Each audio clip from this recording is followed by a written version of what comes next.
who can destroy Islam and leader of Islam and prophet of Islam and teacher of Islam, Prophet Muhammad Rasulullah sallallahu alayhi wa sallam. صدق الله المولى العظيم وصدق النبي رسوله الكريم ونحن على ذلك من الشاهدين. আল্লাহ রাব্বুল আলামিনের দরবারে শুকরগুজার হচ্ছি যে মহান তাবারক ওয়া তাআলা ইসলামী জলসা ও আজকের ইসারে সওয়াবের মাহফিল পিরাহাটি ইবতেদাই মাদ্রাসা ময়দান আল্লাহ রাব্বুল আলামিনের এই কোরআনের বাগানে সেই আসরের নামাজের সময় থেকে এখন রাত্র 3:37 অর্থাৎ প্রায় 4:30টার কাছাকাছি শেষ রাত্রিতে সুবহে সাদিকের সমাগত। এখন সেহরির সময়, ইস্তেগফারের সময়, যখন আল্লাহ পাক মাফ করে দেন তার বান্দাদের, সেই সময় আমরা কোরআনকে সামনে নিয়ে বসতে পেরেছি। মহান আল্লাহর দরবারে শুকরিয়া আদায় করে বলি আলহামদুলিল্লাহ। আমাদের বলি আলহামদুলিল্লাহ। সাধারণত তাহাজ্জুদের সময় আমাদের ওঠা হয় না, যদি বলে ঠিক না, এই সময় মানুষ ঘুমন্ত অবস্থায় পার হয়ে যায়। কিন্তু এই সময়টার ব্যাপারে মহান আল্লাহর ঘোষণা হলো ওয়াল মুস্তাগফিরিনা বিল আসহার, শেষ রাত্রিতে সেহরি খাওয়ার সময়, এই সময় যদি কোনো বান্দা আমার কাছে ক্ষমা চায়, আমি তার গুনার দিকে তাকাই না, বরং তাকে মাফ করে দিই। সুবহানাল্লাহ, জোরে বলেন না সুবহানাল্লাহ। আর একবার বলেন আল্লাহু আকবার। এপাশে লোকগুলো যে সুবহানাল্লাহ বললেন না, বাড়ি থেকে কেউ নিষেধ করে দিছে না যে সারা রাত ধরে হুজুরা যা বলে বলুক, তুমি অন্তত মুক্তি খুলবা না, দিনকালের অবস্থা ভালো না, বউ নিষেধ করে দিয়েছে না? তাহলে সুবহানাল্লাহ বললেন না কেন? জোরে বলেন সুবহানাল্লাহ। দেখছেন এখনো বলেন। তাহলে আমি কি বুঝবো বাড়িতে নিষেধ করে দিচ্ছে? আল্লাহ রাব্বুল আলামিনের নবী বলছেন, ও আমার গুনাহগার উম্মতরা, গুনাহ নিয়ে বেশি ভয় পাইও না। কিয়ামতের কঠিন ময়দান যতই হোক কঠিন, আমি রাহমাতাল লিল আলামিন, আমাকে শিখিয়ে দিয়েছেন আমার রব্বুল আলামিন, আমার ইজ্জতটা আমার আল্লাহ রক্ষা করবে, কারণ আমি হইলাম রাহমাতাল লিল আলামিন। আমার আল্লাহর রুবুবিয়াতের এরিয়া, আল্লাহ যত এরিয়া নিয়ে রব, আমি তত এরিয়া নিয়ে রাহমাতাল লিল আলামিন।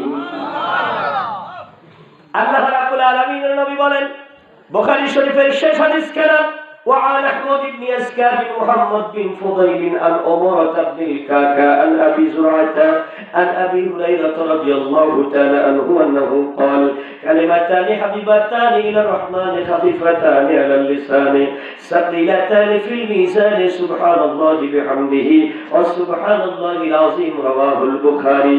আল্লাহ নবী বলেন, আমার গুনাহগার উম্মতরা, তোমাদের গুনাহ করার ক্ষমতা বেশি নয়, আমার আল্লাহর মাফ করে দেওয়ার ক্ষমতা বেশি। জোরে বলেন, ক্ষমতা কার বেশি? আল্লাহ। জোরে বলেন আল্লাহ। আর জোরে আল্লাহ। আমাদের গুনাহ করার ক্ষমতা বেশি না, আমার আল্লাহর ক্ষমা করার ক্ষমতা বেশি।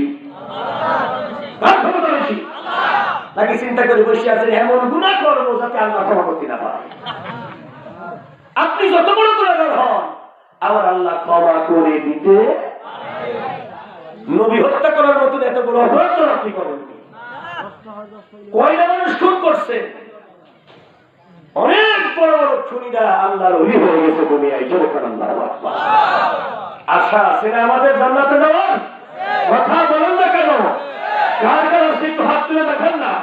লিল্লাহি তাকবীর, লিল্লাহি তাকবীর। আলহামদুলিল্লাহ। কারণ আমাদের কলিজায় আছে ঈমান। জোরে বলেন কি আছে? ঈমান। আমাদের হাতে আছে কোরআন। জোরে বলেন কি আছে? কোরআন। জাতিতে আমরা মুসলমান। জোরে বলেন ঠিক কি না? আমাদের নবীর নাম রাহমাতাল লিল আলামিন, আর আমাদের মালিকের নাম রব্বুল আলামিন।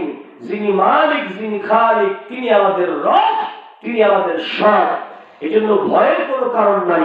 আমার রাসূল বলতেছে, আমার গুনাহগার উম্মতরা শুনে নাও, কিয়ামতের ময়দানে যদি আল্লাহর দায়িত্বে জান্নাতে যেতে চাও, সহজ উপায় তাহলে এই দুনিয়ার মধ্যে আপনার প্রিয় দুইটি কথা জবানে বেশি কইরা বলো, সুবহানাল্লাহি বিহামদিহি ওয়া সুবহানাল্লাহিল আযীম। আল্লাহ ওই বান্দার যে কথা দুটি বেশি করে বলবে, আল্লাহ ওই বান্দার আমলনামা নিজ দায়িত্বে ভারী করাইয়া আমার আল্লাহ দেবেন জান্নাতে পাঠাইয়া। দেখুন, হযরতে মূসা আলাইহিস সালামকে আল্লাহ পাক প্রথম যে সবক দিয়েছিলেন মূসা আলাইহিস সালামের উম্মতদেরকে শিক্ষা দেওয়ার জন্য, 5টি সবক। জোরে বলেন কয়টা? এই 5টা সবকের মধ্যে একটা সবক হইল সুবহানাল্লাহ। জোরে বলেন আল্লাহু আকবার। এই সুবহানাল্লাহ শব্দটি সূরা ইসরার প্রথম শব্দ। সুবহানাল্লাযী আসরা বিআবদিহি লাইলান মিনাল মাসজিদিল হারাম। জোরে বলেন আল্লাহু আকবার। আল্লাহ রাব্বুল আলামিন নবী হযরতে মূসা আলাইহিস সালামের নাম মূসা কালিমুল্লাহ। জোরে বলেন কি নাম? আল্লাহর সাথে ডাইরেক্ট কথাবার্তা বেশি বলতো। মাটি থেকে 1 মাইল উপরে তুর পর্বতের মাথায় উনি উঠলেন। তাফসীরে কানে বর্ণনা রয়েছে, আল্লাহ নবী মূসা 3750টি পাথরের সিঁড়ি ডিঙাইয়া, কয়টা সিঁড়ি ডিঙাইয়া?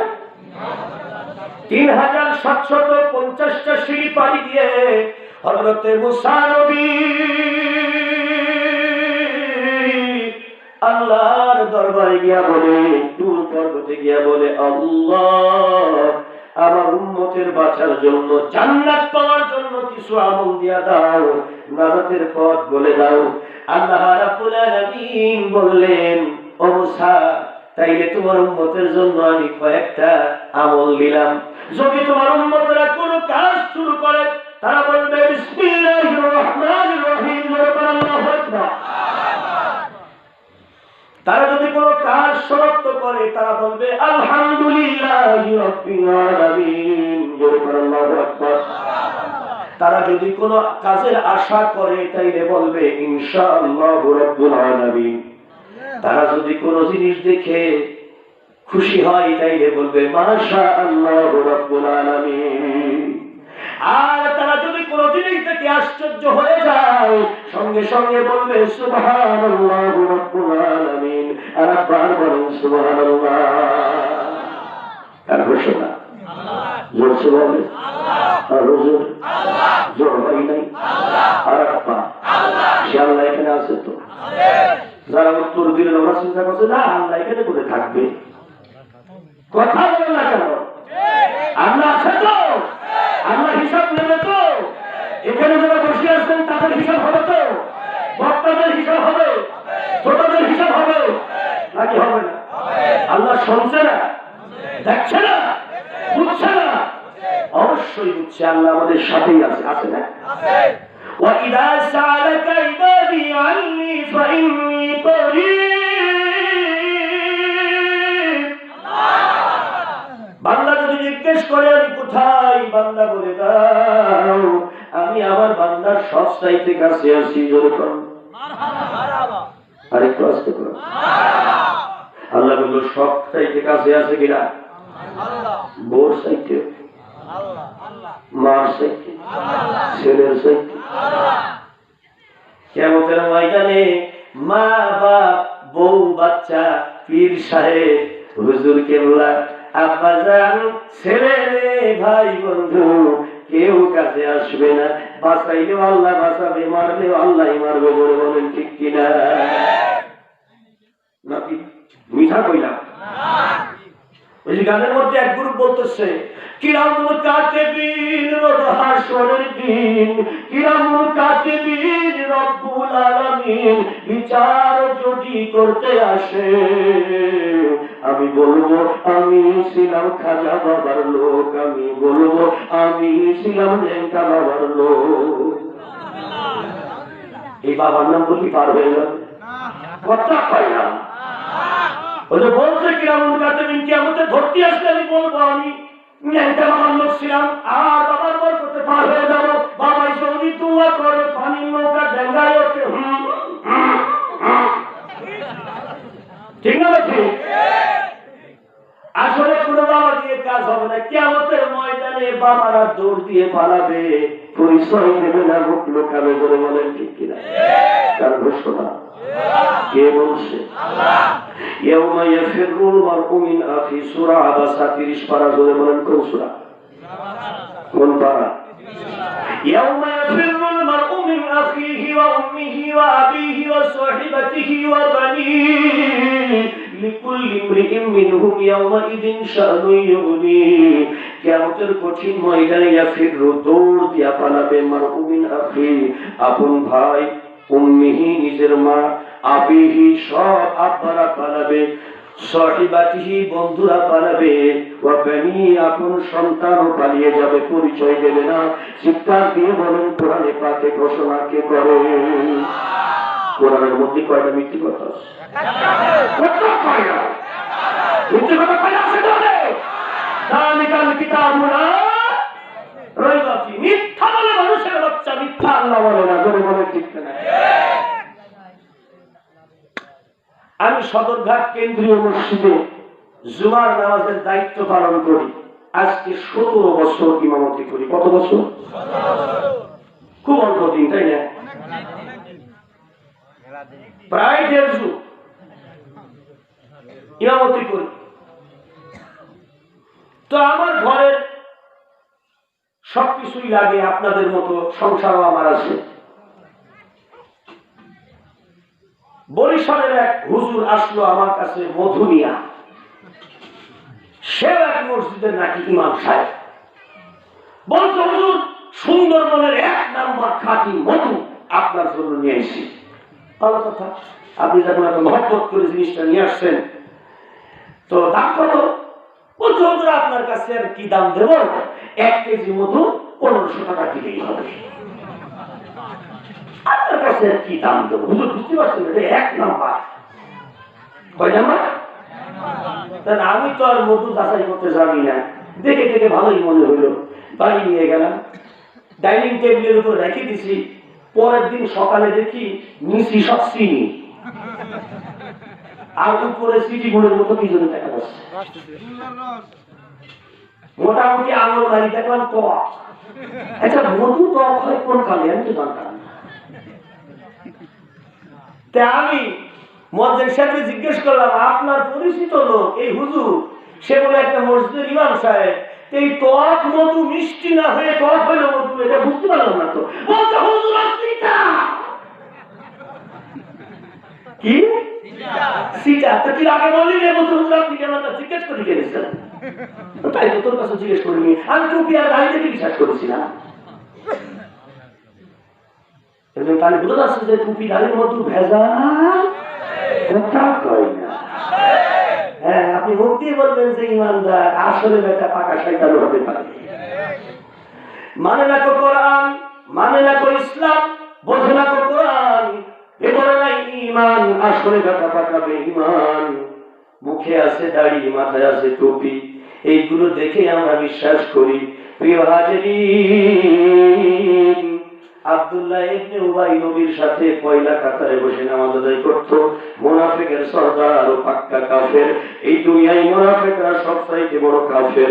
ইহুদিদের চাইতে বড় কাফের মুনাফিক, খ্রিস্টানদের চাইতে বড় কাফের মুনাফিক, মুশরিকদের চাইতে মুনাফিক বড় কাফের। সূরা বাইনার ভিতরে 30 পারায় আমার আল্লাহ বলেন, লাম ইয়াকুনিল লাযীনা কাফারু মিন আহলিল কিতাবি ওয়াল মুশরিকিনা মুনফাক্কিন। এই দুনিয়ার মধ্যে কাফেররা 4 প্রকারের কাফের, আমার আল্লাহর কোরআন মানবে না।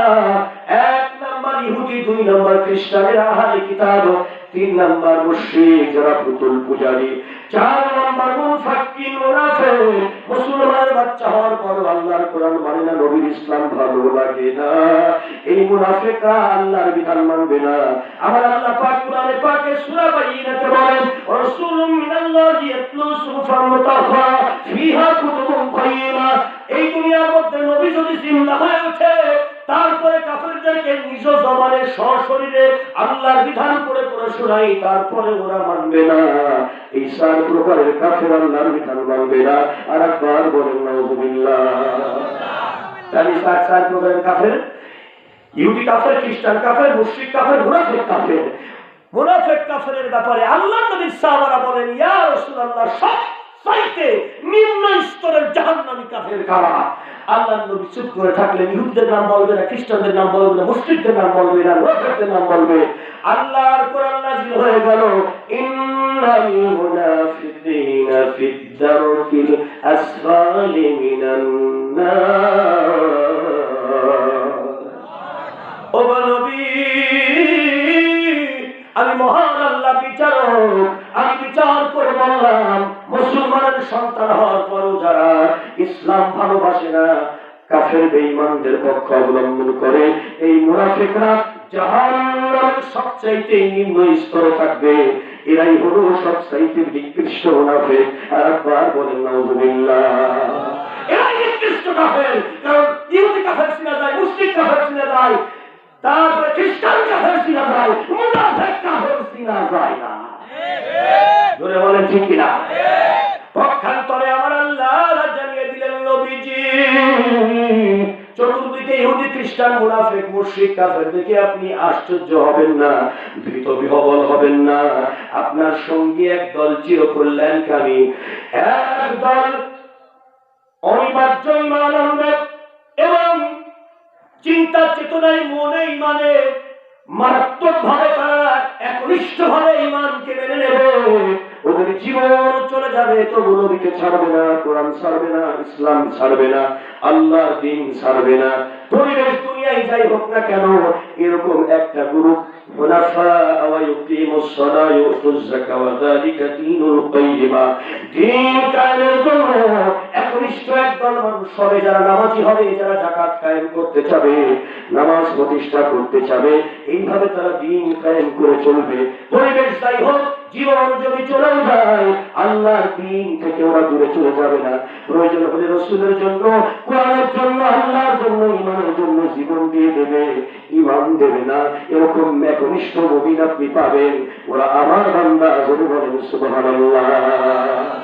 এজন্য আজকে শেষ রাত্রিতে যেই মানুষগুলোকে সাথে নিয়ে আমি কোরআন সামনে নিয়ে বসেছি, আমি মনে করি এরা ছাটাই বাছাই ছাড়াই হওয়ার পরে এরা হলো একনিষ্ঠ মুসলমানদের নিয়ে বসেছি। ও সাথিয়া পাবনার তৌহিদ জনতা, আল্লাহ রাব্বুল আলামিনের কোরআনের জন্য, ইসলামের জন্য, নবীর জন্য যদি জান লাগে, মাল লাগে, রক্ত লাগে, তারপরেও জীবন গেল আমরা ঈমানের বিরুদ্ধে যাব না, কোরআনের বিরুদ্ধে যাব না, ইসলামের বিরুদ্ধে যাব না। জীবন আছে যতক্ষণ, কোরআন মানব ততক্ষণ। কে কে রাজি আছো? দুই হাত তুলে আপনাকে দেখা না।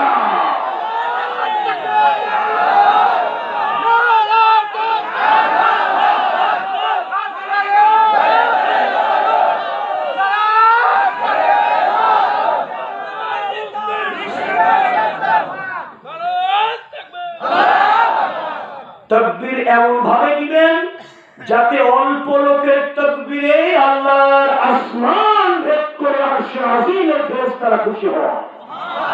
দেওয়া যাবে না, কথা বলতে হবে যাতে ঘুমন্ত শিশুরা জাগ্রত হয়ে যায়। যেরকম আল্লাহু আকবার, আল্লাহ্বিকা ফাকাব্বির, আল্লাহর হুকুম হলো তুমি তোমার রবের নামে তাকবীর দাও। ইমাম বুখারী বলে তাকবীরের উপকার চারটা। জোরে বলেন কয়টা? এক নাম্বার উপকার হলো ঈমান যদি নিঃশেষ হয়ে যায়, ঈমান পূর্ণ হবে। সুবহানাল্লাহ। আর আসতে পার। সুবহানাল্লাহ। নেকির পাল্লা যদি জিরো থাকে, পরিপূর্ণ হবে। সুবহানাল্লাহ। আল্লাহ যদি বেজার হয়ে থাকে, আল্লাহ তোমার প্রতি খুশি হয়ে যাবে। সুবহানাল্লাহ। শয়তান যদি আশেপাশে ভেতরে থাকে, ও শয়তান পালাবে। তাহলে আল্লাহু আকবারের উপকার কয়টা? জোরসে বলে আরো জোরে। দাও দাও তাকবীর।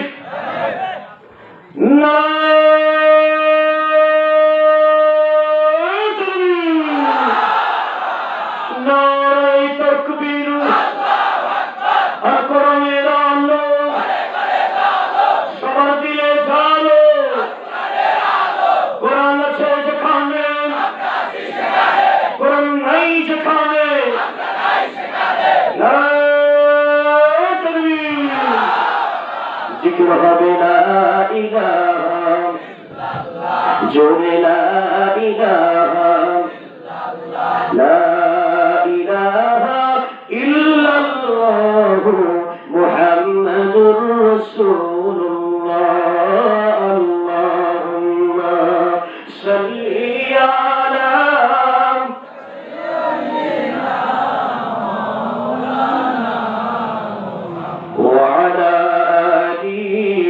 سيدنا مولانا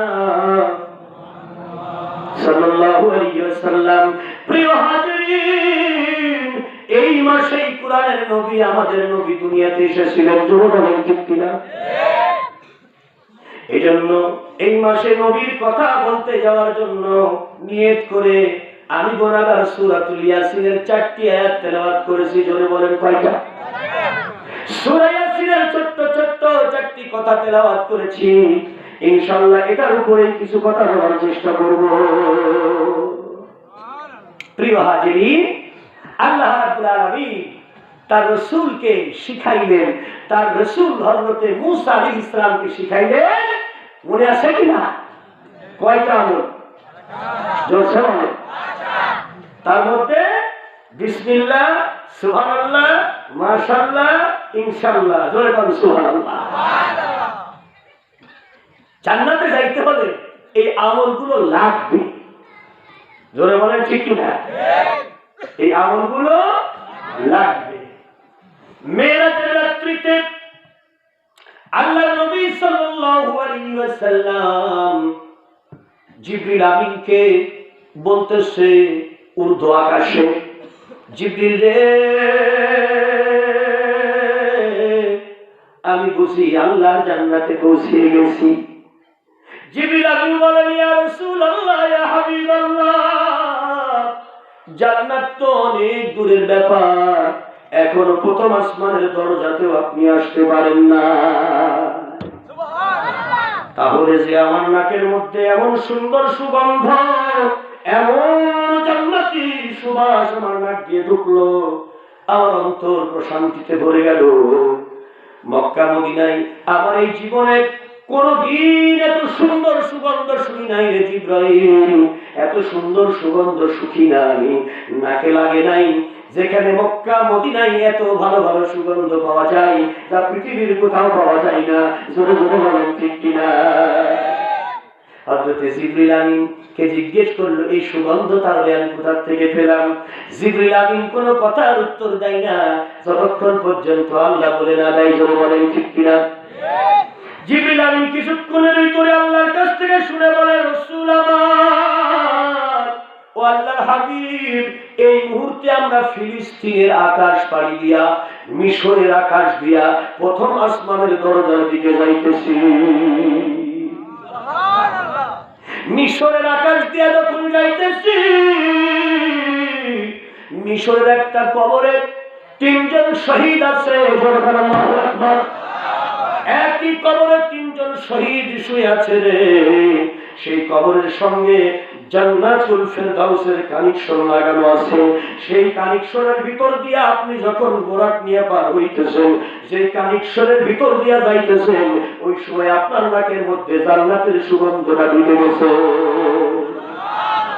যেমন এদিকে যদি একটা আলোর ফোকাস দেওয়া থাকে, আপনি যদি ওই দিক দিয়ে যাইতে চান, আলোর ফোকাসটা আপনার গায়ে স্পর্শ করবে কিনা?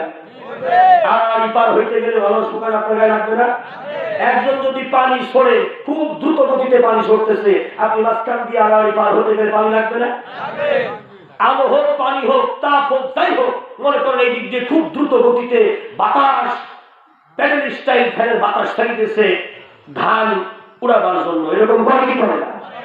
এখন প্যাডেল স্টাইলের ফ্যানতে হেভি বাতাস চলতেছে, আশেপাশে বাতাস নাই, কিন্তু সোজা ওই দিকে বাতাস যাইতেছে।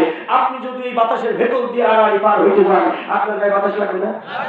ডানে বাতাস নাই, বায়ু বাতাস নাই, কিন্তু ওই জায়গা দিয়ে যেতে গেলে আপনার গায়ে বাতাস লাগবে। জোরে বলে ঠিক কিনা?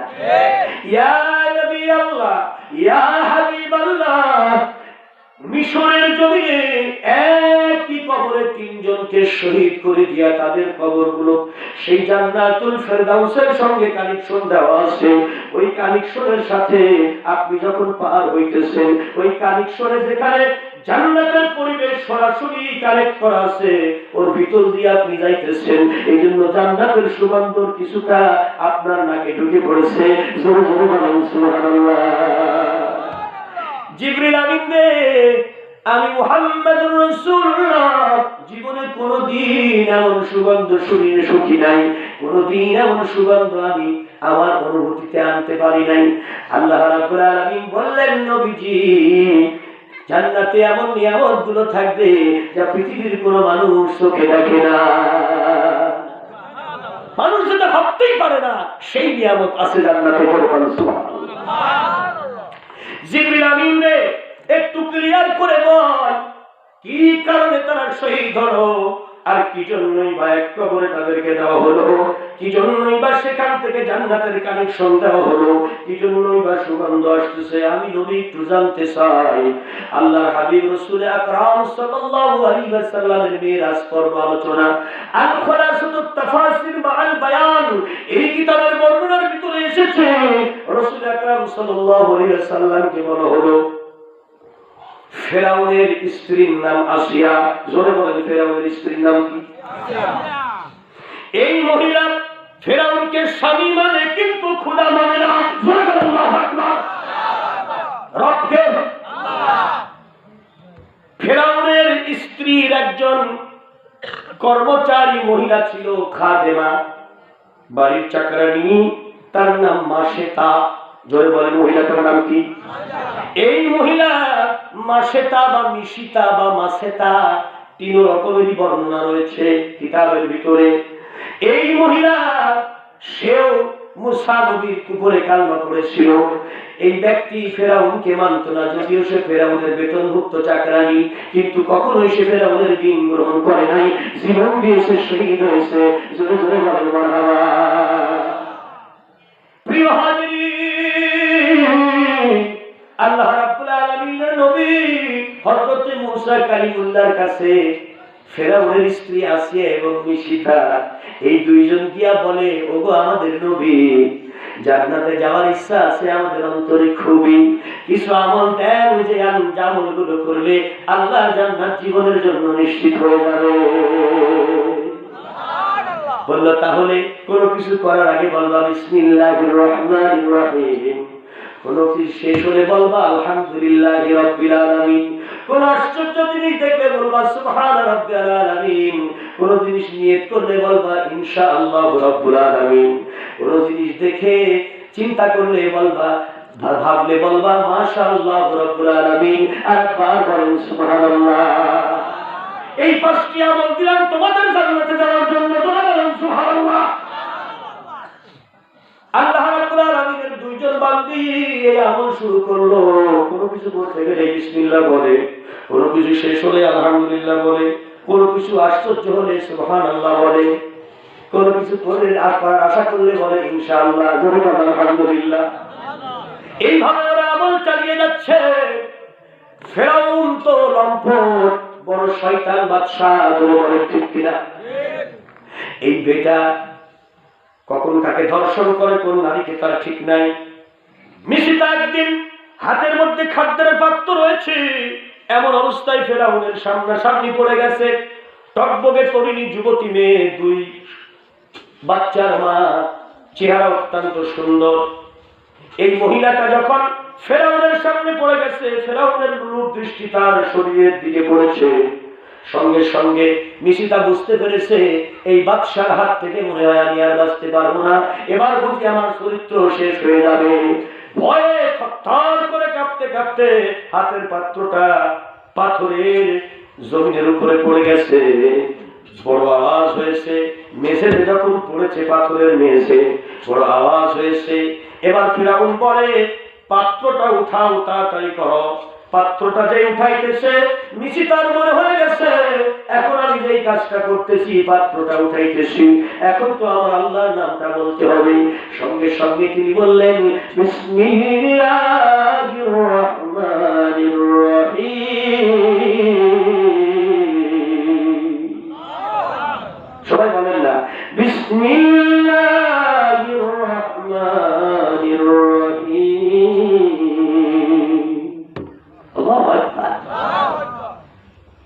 কোরআন শরীফে বিসমিল্লাহ আছে কতবার? কথা বলেন।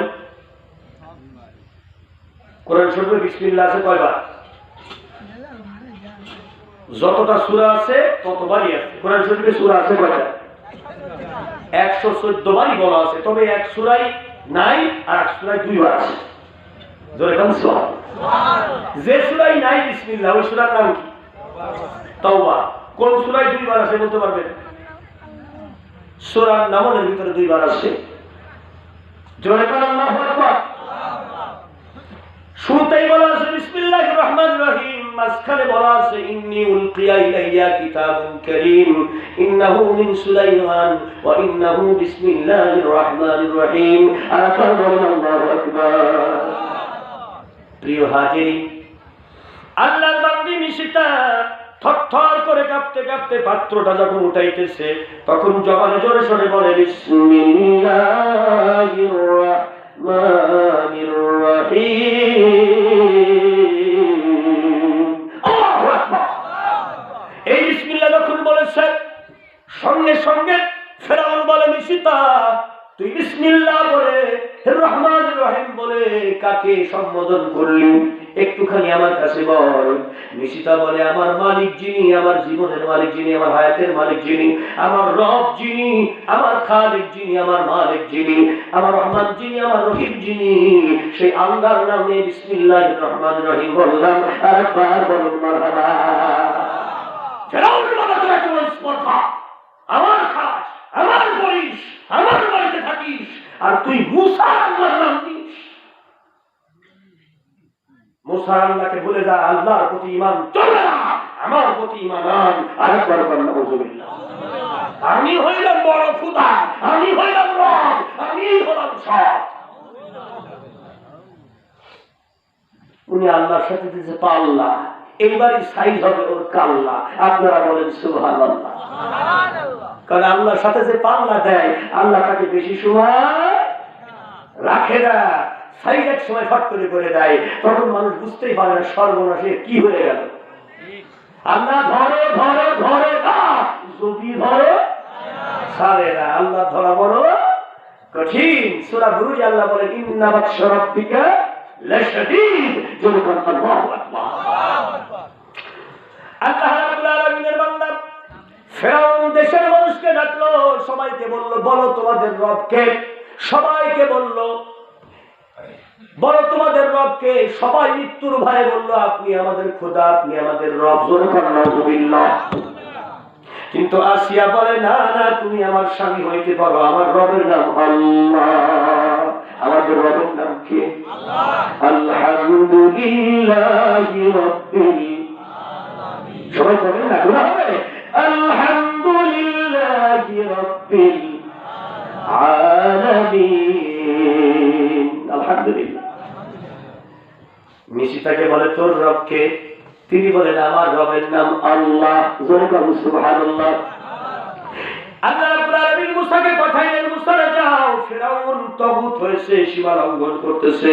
ইযহাব ইলা ফিরাউনা ইন্নাহু তাগা ফাকুল হাল লাকা ইলা আন তাযাক্কা ওয়া হাদিয়াকা ইলা রাব্বিকা ফাতাখশা ফাআরাহু আল-আয়াত আল-কুবরা ফাকাযযাবা ওয়া আসা থুম্মা আদবারা ইয়াসআ ফাহাশরা ফানাদা ফাকালা আনা রাব্বুকুমুল আ'লা। জোরে বলুন নাউযুবিল্লাহ। ফেরাউন দেশের মানুষদেরকে এক জায়গায় বলে নিজেকে বড় খোদা দাবি করলো, কিন্তু দুইজন মহিলা ঘরের বউ আর তার ঘরের চাকরানি, এই মাসেতা আর ফেরাউনের স্ত্রী আসিয়া, এই দুইজন তাকে মানল না। জোরে জোরে বলেন সুবহানাল্লাহ। বলল মাসেতা মুসা আল্লাহ তোকে বাঁচাবে। পিটান শুরু হলো, ধর্ষণ শুরু হলো, অত্যাচার শুরু হয়ে গেল। তারপর মাসিতা বলে আল্লাহ আল্লাহ আল্লাহ আল্লাহ আল্লাহ আল্লাহ আল্লাহু লা ইলাহা ইল্লাহু আল্লাহ আল্লাহ আল্লাহু লা ইলাহা জোরে আল্লাহ আল্লাহ আল্লাহু লা ইলাহা ইল্লাহু। জোরে আল্লাহ আল্লাহ ইল্লাহু। জোরে আলহামদুলিল্লাহ। যত মারে ততই বলে আল্লাহ আল্লাহ আল্লাহু লা শারীকা ইল্লাহু। তুমি ছাড়া কোনো মাবুদ নাই, ইলাহ নাই। আল্লাহর বান্দীকে এইবার কাবু করার জন্য তার দুইটা ছেলে ছিল। একটা ছেলের বয়স 4 বছর, একটা ছেলের বয়স 8 বছর, দুইটা পুত্র সন্তানকে ধরে আনলো। একজন নারীর জীবনের জন্য সন্তান হলো সবচাইতে দুর্বল জায়গা, ঠিক আছে? ঠিক, একটা মহিলার জন্য সন্তান সবচাইতে দুর্বল জায়গা। ইজ্জত দিল, মার খেলো, রক্তাক্ত হলো, তারপরও আল্লাহকে ছাড়ে না। বললো ধরে নিয়ে ওর ছেলে দুইটাকে, এইবার দেখি ওর আল্লাহ আল্লাহ কত দূর থাকে, এইটা একটু পরীক্ষা হবে। আমার আল্লাহ বিশ্বনবীকে জানাইলেন, এমন কিছু বান্দা তোমার থাকবে যারা জীবন দেবে, রক্ত দেবে, সব দেবে, কিন্তু আল্লাহকে ছাড়বে না। এই ধরনের কিছু মানুষ পৃথিবীতে তুমি পাবাই, ভয় পাইও না, ওরাই আমার দিন কায়েম করবে। একবার বলুন সুবহানাল্লাহ। খারাপ লাগছে? খারাপ লাগছে? আল্লাহ রাব্বুল আলামিনের কোরআনের কথা খারাপ লাগার কথা না। এই গভীর রাত্রিতে যারা কোরআনের জন্য বসে থাকে, এই কোরআনের পাখিগুলোর কাছে কোরআনের কথা, নবীর কথা খারাপ লাগতে পারেই না। এটা আমার জানা, বলে ঠিক কিনা? প্রিয় হাজিরিন, মিশিতার ছোট ছেলেটাকে আনা হলো 4 বছর বয়স। জোরে বলেন কয় বছর? 4 বছরের বাচ্চাকে মায়ের বুকের উপরে চিৎ করে শোয়ে দেওয়া হলো। বলা হলো, মিশিতা তুই যদি মুসার আল্লাহকে এখন না ছেড়ে দিস, তাহলে তোর ছেলেকে খাসির মতো জবাই করে দেবো তোর বুকের উপরে, তোর ছেলের গরম রক্তে দিয়ে তোরে গোসল করায় দেব। যদি তুই তোর আল্লাহকে না ছাড়িস, মুসার আল্লাহর ইসলাম না ছাড়িস, আমাকে যদি খোদা না মানিস, মিশিতা বলল আমার জীবন যেতে পারে, আমার ছেলে শহীদ হয়ে যেতে পারে, আমি শহীদের মা হিসাবে কিয়ামতের ময়দানে গর্ব করে উঠবো, তোমার তোর মতো কাফেরের কাছে আমি আত্মসমর্পণ করবো না। আমি একটু আসতে বলে প্রিয় হাজিরিন, ছেলেটাকে জবাই করে দেওয়া হলো। মায়ের বুক ভিজে গেল, শরীর গোসল হয়ে গেল ছেলের তাজা রক্তে, কিন্তু মা নমনীয় হলো না। এইবার তার 8 বছরের বড় ছেলেটাকে আনা হলো। বিশাল বড় জ্বলন্ত ফুটন্ত তেল ফুটতেছে কড়াইয়ের সামনে, তাকে টানতে টানতে আনা হলো। ছেলেটার হাত পা বেঁধে বলা হলো, ছেলেটার হাতটা পা ধরে বলা হলো, তোর ছেলেটাকে এইবার লুচির মতো সিঙ্গারার মতো ভেজে ফেলবো, এইবার তেলের মধ্যে ছেড়ে দেবো। যদি ছেলেটাকে বাঁচাইতে চাস, আল্লাহর ইসলাম ছেড়ে দে, আল্লাহর প্রতি ঈমান ছেড়ে দে।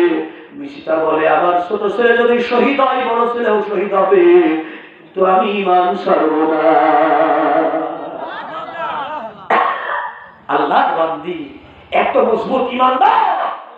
বড় ছেলেটাকে ছেড়ে দেওয়া হলো কড়াই তেলের ভিতরে। কড়াই তেলের ভিতরে একটা ডুব খেলে ছেলেটা হাত উঁচু করে বলে, মা গো, ও গো মা, তুমি চিন্তা করো না, আমি কোনো কষ্ট পাইতেছি না, মহান আল্লাহ আমার সঙ্গে কোনো খারাপ আচরণ করতেছে না। তোমার যদি জীবন চলে যায়, মা গো, তুমি কাফেরের সঙ্গে আপোষ করো না, আমি আল্লাহর দরবারে চললাম, জান্নাতের সিঁড়িতে তোমার সঙ্গে আমার দেখা হয়ে যাবে। ছেলেটা যেন বলতেছে, মা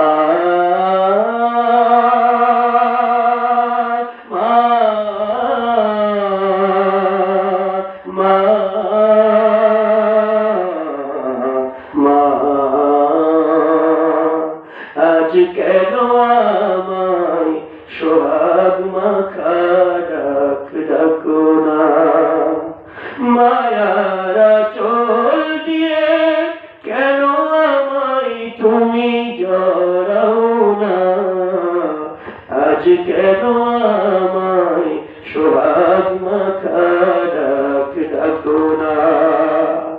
মায়ের সামনে ছেলেটাকে দুইটাকে এইভাবে শহীদ করে দেওয়া হলো। জোরে বল আল্লাহু আকবার। মায়ের অন্তর কাঁদলো, কিন্তু ঈমান ছাড়লো না। এইবার মারতে মারতে মহিলাটাকে শহীদ পর্যায়ে যখন তার আর বাক শক্তি শেষ হয়ে গেছে, এইবার বলে, তুইও তো মারা যাবি রে, বল তোর জীবনের শেষ ইচ্ছা কি? মাসেতা বলে, আমার জীবনের শেষ ইচ্ছা একটাই, সেইটা হলো আমার 2টা সন্তানকে যেন আমারই সঙ্গে কবর দেওয়া হয়। প্রিয় হাজিরিন, আল্লাহ রাব্বুল আলামিনের দুনিয়ায় ভালো করে বুঝতে হবে, ঈমান রক্ষা করা এত সহজ নয়। ঈমানের কথা অনেকেই বলে, কিন্তু আসলে বেঈমান। জোরে বলেন ঠিক কিনা? নামাজ পড়ে না, এক ওয়াক্ত, গাঁজা খাই 5 ওয়াক্ত, আছে না? কথা বলে না কেন? ঈমানের কথা বলবে, কিন্তু আসলে বেঈমান। কোরআন মানে না একটাও, ইসলাম মানে না এক সূরা, নবীর কোন আদর্শের পাশ দিয়েও যায় না, মানে শয়তান, মানে না কোরআন। আর একবার বলেন ঠিক কিনা? ঈমানদার আর কাফেরের মধ্যে পার্থক্য কি, শয়তানের মধ্যে পার্থক্য কি? সেটা হলো কোরআন মানা আর না মানা।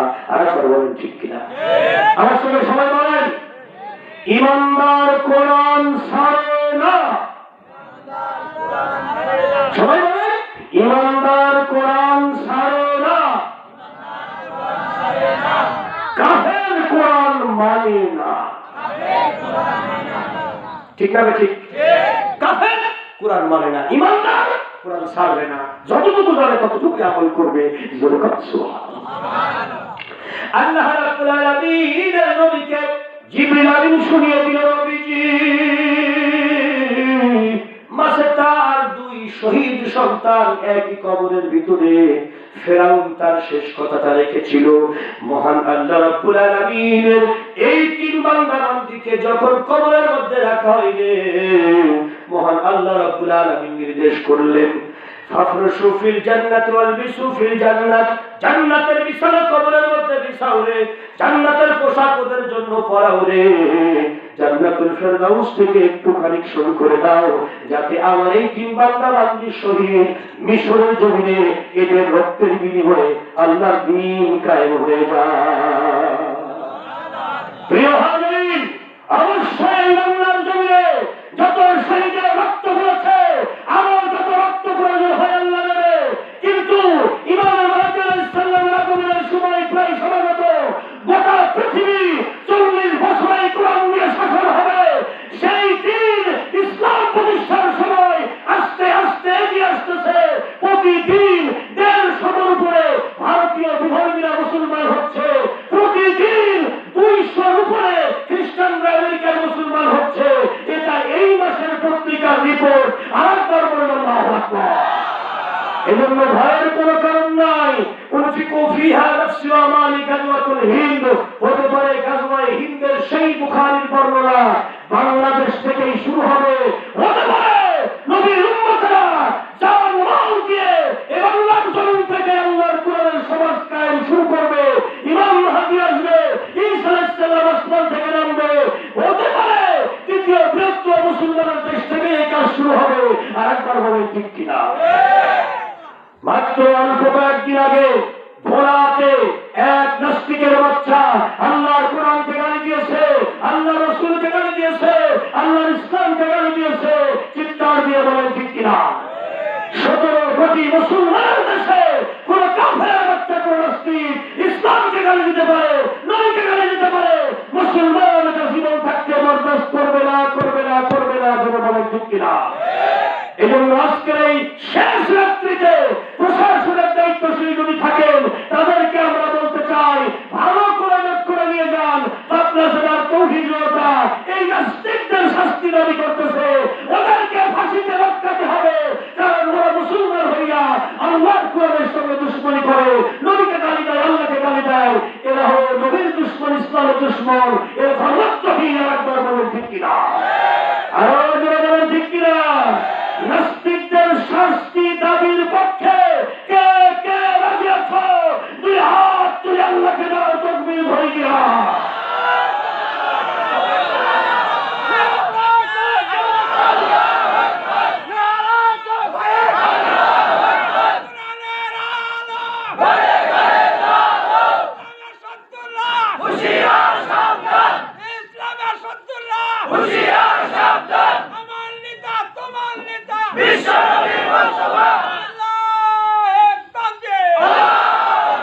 জিকির হবে লা ইলাহা ইল্লাল্লাহ, বলো লা ইলাহা ইল্লাল্লাহ, জোরে লা ইলাহা, লা ইলাহা ইল্লাল্লাহ মুহাম্মাদুর রাসূলুল্লাহ। আল্লাহুম্মা সাল্লি আলা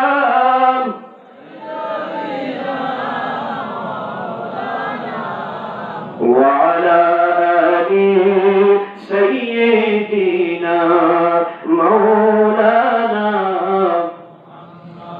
একজন কবি সুন্দর করে বলছে, এই জীবনটার দাম তখন হবে যখন আমরা অন্যায়ের প্রতিবাদ করে ইবাদত করব, ন্যায়টা আমল করে ইবাদত করে প্রতিবাদ করে ইবাদত করে আল্লাহর খুশি অর্জন করবো। বলে বলে ঠিক কিনা? ইবাদত হলো দুই প্রকার, একটা হলো অমান্য কাজ, যেটা নিষেধ করেছে তার থেকে দূরে থাকা, মানুষকে দূরে রাখা, এটা ইবাদত। আর আল্লাহ যা হুকুম করেছে তা নিজে পালন করা, অন্যকে পালন করাতে উদ্বুদ্ধ করা, এটাও ইবাদত। এই দুই রকম ইবাদতই আল্লাহর কাছে সমান গুরুত্বপূর্ণ। কিন্তু আমরা নামাজে আল্লাহকে মানি, সমাজে আল্লাহকে মানতে চাই না।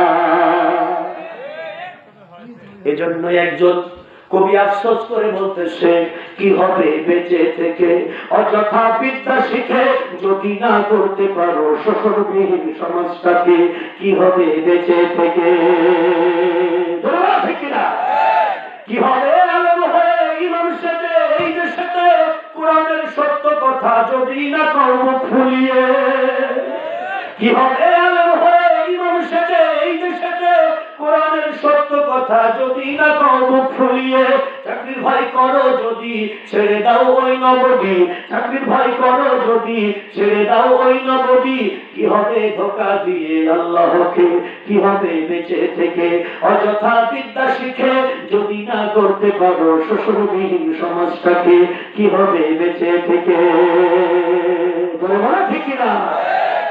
কি হবে লেখালেখি কলমবাজির এই মহড়া, সমাজের আসল চিত্র যদি না যাই তুলে ধরা?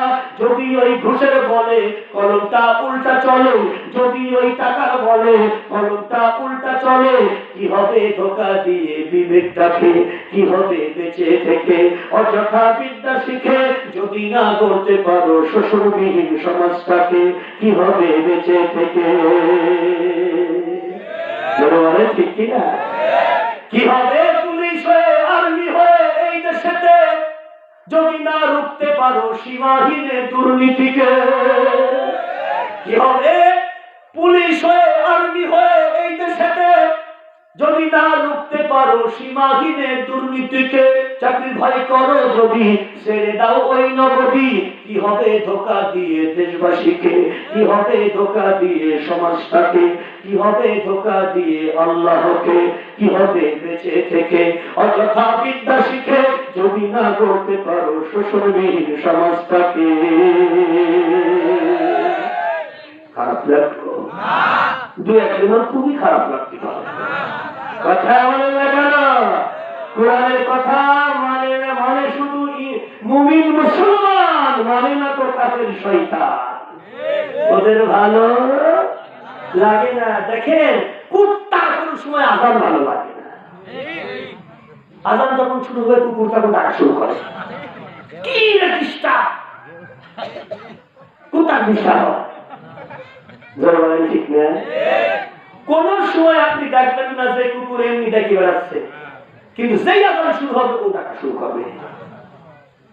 আর আমাদের সমাজের মধ্যে কিছু কুত্তা বাচ্চা মুসলমান আছে, ওদের সহ্য হয় না আল্লাহর কোরআনের কথা। অনেক নাস্তিক আছে, ওদের আজানের ধ্বনি শুনলে মনে হয় বেশ্যা করতে ডাকছে। পত্রিকায় লিখছে, খারাপ লাগছে আপনাদের? আল্লাহ রাব্বুল আলামিনের কোরআন সূরাতুল ইয়াসিন তেলাওয়াত করেছিলাম। আসুন আলোচনায় চলে যাই, সকলে পড়েন আমার সঙ্গে। আউযু বিল্লাহি মিনাশ শাইতানির রাজীম। বিসমিল্লাহির রাহমানির রাহিম। ইয়াসিন, সবাই বলেন ইয়াসিন ওয়াল কুরআনিল হাকীম ইন্নাকা লামিনাল মুরসালিন আলা সিরাতিন মুস্তাকিম।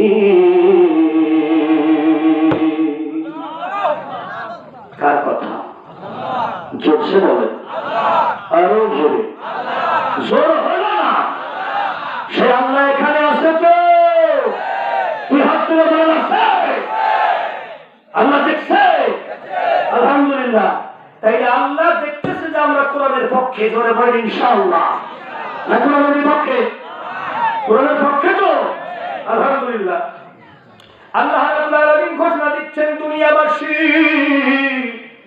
কাদেরকে তোমরা আদর্শ মানো, কাদেরকে তোমরা নেতা মানো? চোর, সিটার, বাটপার, প্রতারক, জালিয়াত, ঘুষখোর, মদখোর, অন্যায়কারী, দুষ্কৃতিকারী, এই মানুষদেরকে তুমি নেতা মানো, এই মানুষদেরকে তুমি মুসলমান হইয়া, মুমিন হইয়া, কোরআনের নবীর উম্মত হইয়া কেন তুমি মানো নেতা যে নিজেই মানে না আমার কোরআনের কথা? তুমি মুসলমান কেন তুমি মানো তাকে? মুমিন মানতে পারে না, মুমিন মানবে তাকেই নেতা, সমাজের মধ্যে যে হবে মুত্তাকি। আর একবার বলেন ঠিক কিনা? ওয়াজআলনা লিল মুত্তাকিনা ইমামা। আল্লাহ পাক বলে তোমাদের জন্য মুত্তাকি যে হবে সে ইমাম, যে হবে সে হবে মুত্তাকি। তোমাদের মধ্যে সব চাইতে ভালো পরহেজগার সেই হবে ইমাম। জোরে বলেন ঠিক কিনা? কিন্তু এই কথা আমরা মসজিদে ইমাম নেওয়ার সময় খুব মানি বাবা, কিন্তু সমাজের ইমাম বাছাই করার সময় তখন আর মানি না। কথা বলেন না কেন? তখন কিন্তু আমরা মানি না কোরআন, তখন মানি শয়তান। শয়তান চেনেন? কথা বলেন না কেন? এক কথাই যদি জানতে চান তাহলে কোরআনের কথা শুনে নেন। যে মানে না কোরআন সেই হলো শয়তান, আর যে ছাড়ে না কোরআন সেই হলো মুসলমান। যেরকম সুবহানাল্লাহ।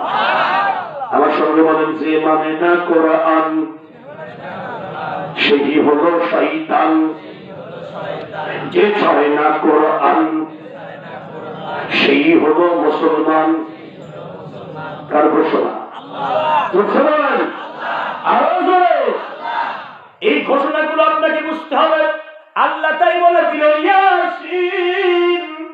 ইয়া মানে হে, সিন মানে সাইয়্যিদুল মুরসালিন, সাইয়্যিদুল কাওনাইন, সাইয়্যিদুল আম্বিয়া, সাইয়্যিদুল বাশার, সাইয়্যিদুদ দুনিয়া ওয়াল আখিরা। পাঁচটি ব্যাখ্যা করেছেন ইমাম বাইজাবি। আর একবার বলুন সুবহানাল্লাহ। তাফসীরে বাইজাবির ভিতরে বর্ণনা রয়েছে সাইয়াসিন মানে হে নেতা, সিন মানে সাইয়েদেনা, হে নেতা, হে দুনিয়া নেতা, হে আখিরাতের নেতা, হে কুল মাখলুকাতের নেতা, হে মানুষের নেতা, হে নবী রাসূলদের নেতা। জোরে জোরে বলেন সুবহানাল্লাহ। তার নাম মুহাম্মদুর রাসূলুল্লাহ। মুহাম্মদ রাসূলুল্লাহ সাল্লাল্লাহু আলাইহি সাল্লামের দাম বেশি না আমেরিকার প্রেসিডেন্টের দাম বেশি? কথা বলতে হবে। মনে করেন এই মঞ্চে যদি আমেরিকার প্রেসিডেন্টকে যদি আনা হয় টেম্পু, কি নাম? Donald Trump. কি বলে আবার আমি কই টেম্পু? অর্থ কেলেঙ্কারি আর নারী কেলেঙ্কারি 12টা কেস পড়ছে ওর নামে। কয়টা? 12 জন নারী বলছে আমাদেরকে অন্যায় ভাবে জোর করে ধর্ষণ করছে। এই হলো পৃথিবীর সবচাইতে আমেরিকার বড় নেতা যে ধর্ষক। এই হলো নেতা। নাম কি?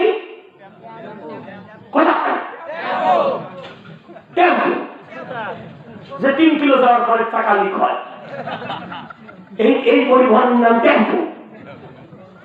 এই লোক ভোটে জিতার আগে ওর নামে কেলেঙ্কারি মারা গেছে, এই জন্য আমি নাম দিচ্ছি টেম্পু।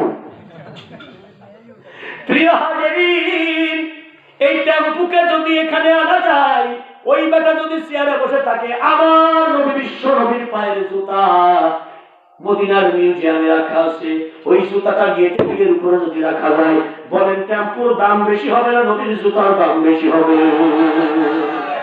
কারণ ওই জুতাটা রহমাতাল লিল আলামিনের পায়ের জুতা। ওই জুতা আল্লাহর আরশে আজিম গ্রহণ করেছে। জোরে জোরে বলেন মারহাবা। এই হলো নেতা। সবাই শোনে তার কথা। আবু জাহেল ছিল মক্কার নেতা। সিটারি, বাটপারি, প্রতারণা, জালিয়াতি, অন্যায়, অপকর্ম, দুষ্কর্মী, গুন্ডামি, সুদ, ঘুষ, জিনা, ব্যভিচার, প্রতারণা, জালিয়াতি, ডাকাতি, রাহাজানি, চিন্তায় নিজে করতো, অন্যকে দিয়ে করাইতো, তার ভাগ নিত। উনি ছিলেন মক্কার নেতা, সবাই শুনতো উনার কথা, উনি বানিয়ে বানিয়ে দিতেন বক্তৃতা। উনি ছিলেন সবার মাথা, সবাই বাধ্য হইয়া শুনতো উনার কথা। উনার ছিল না তো সাপোর্ট, খালি ছিল দাপট। কারণ জনগণের কাছে ছিল উনার সকল দুর্নীতির রিপোর্ট। এই জন্য দাপট দিয়ে সাপোর্ট ছাড়া উনি কাম চালায় যাইতো। ইতিমধ্যেই মুহাম্মদ সাল্লাল্লাহু আলাইহি ওয়াসাল্লাম বিশ্বের বুকে নেতা হয়ে আসলেন। 40টা বছর আবু জাহেলের সামনে বড় হয়েছে।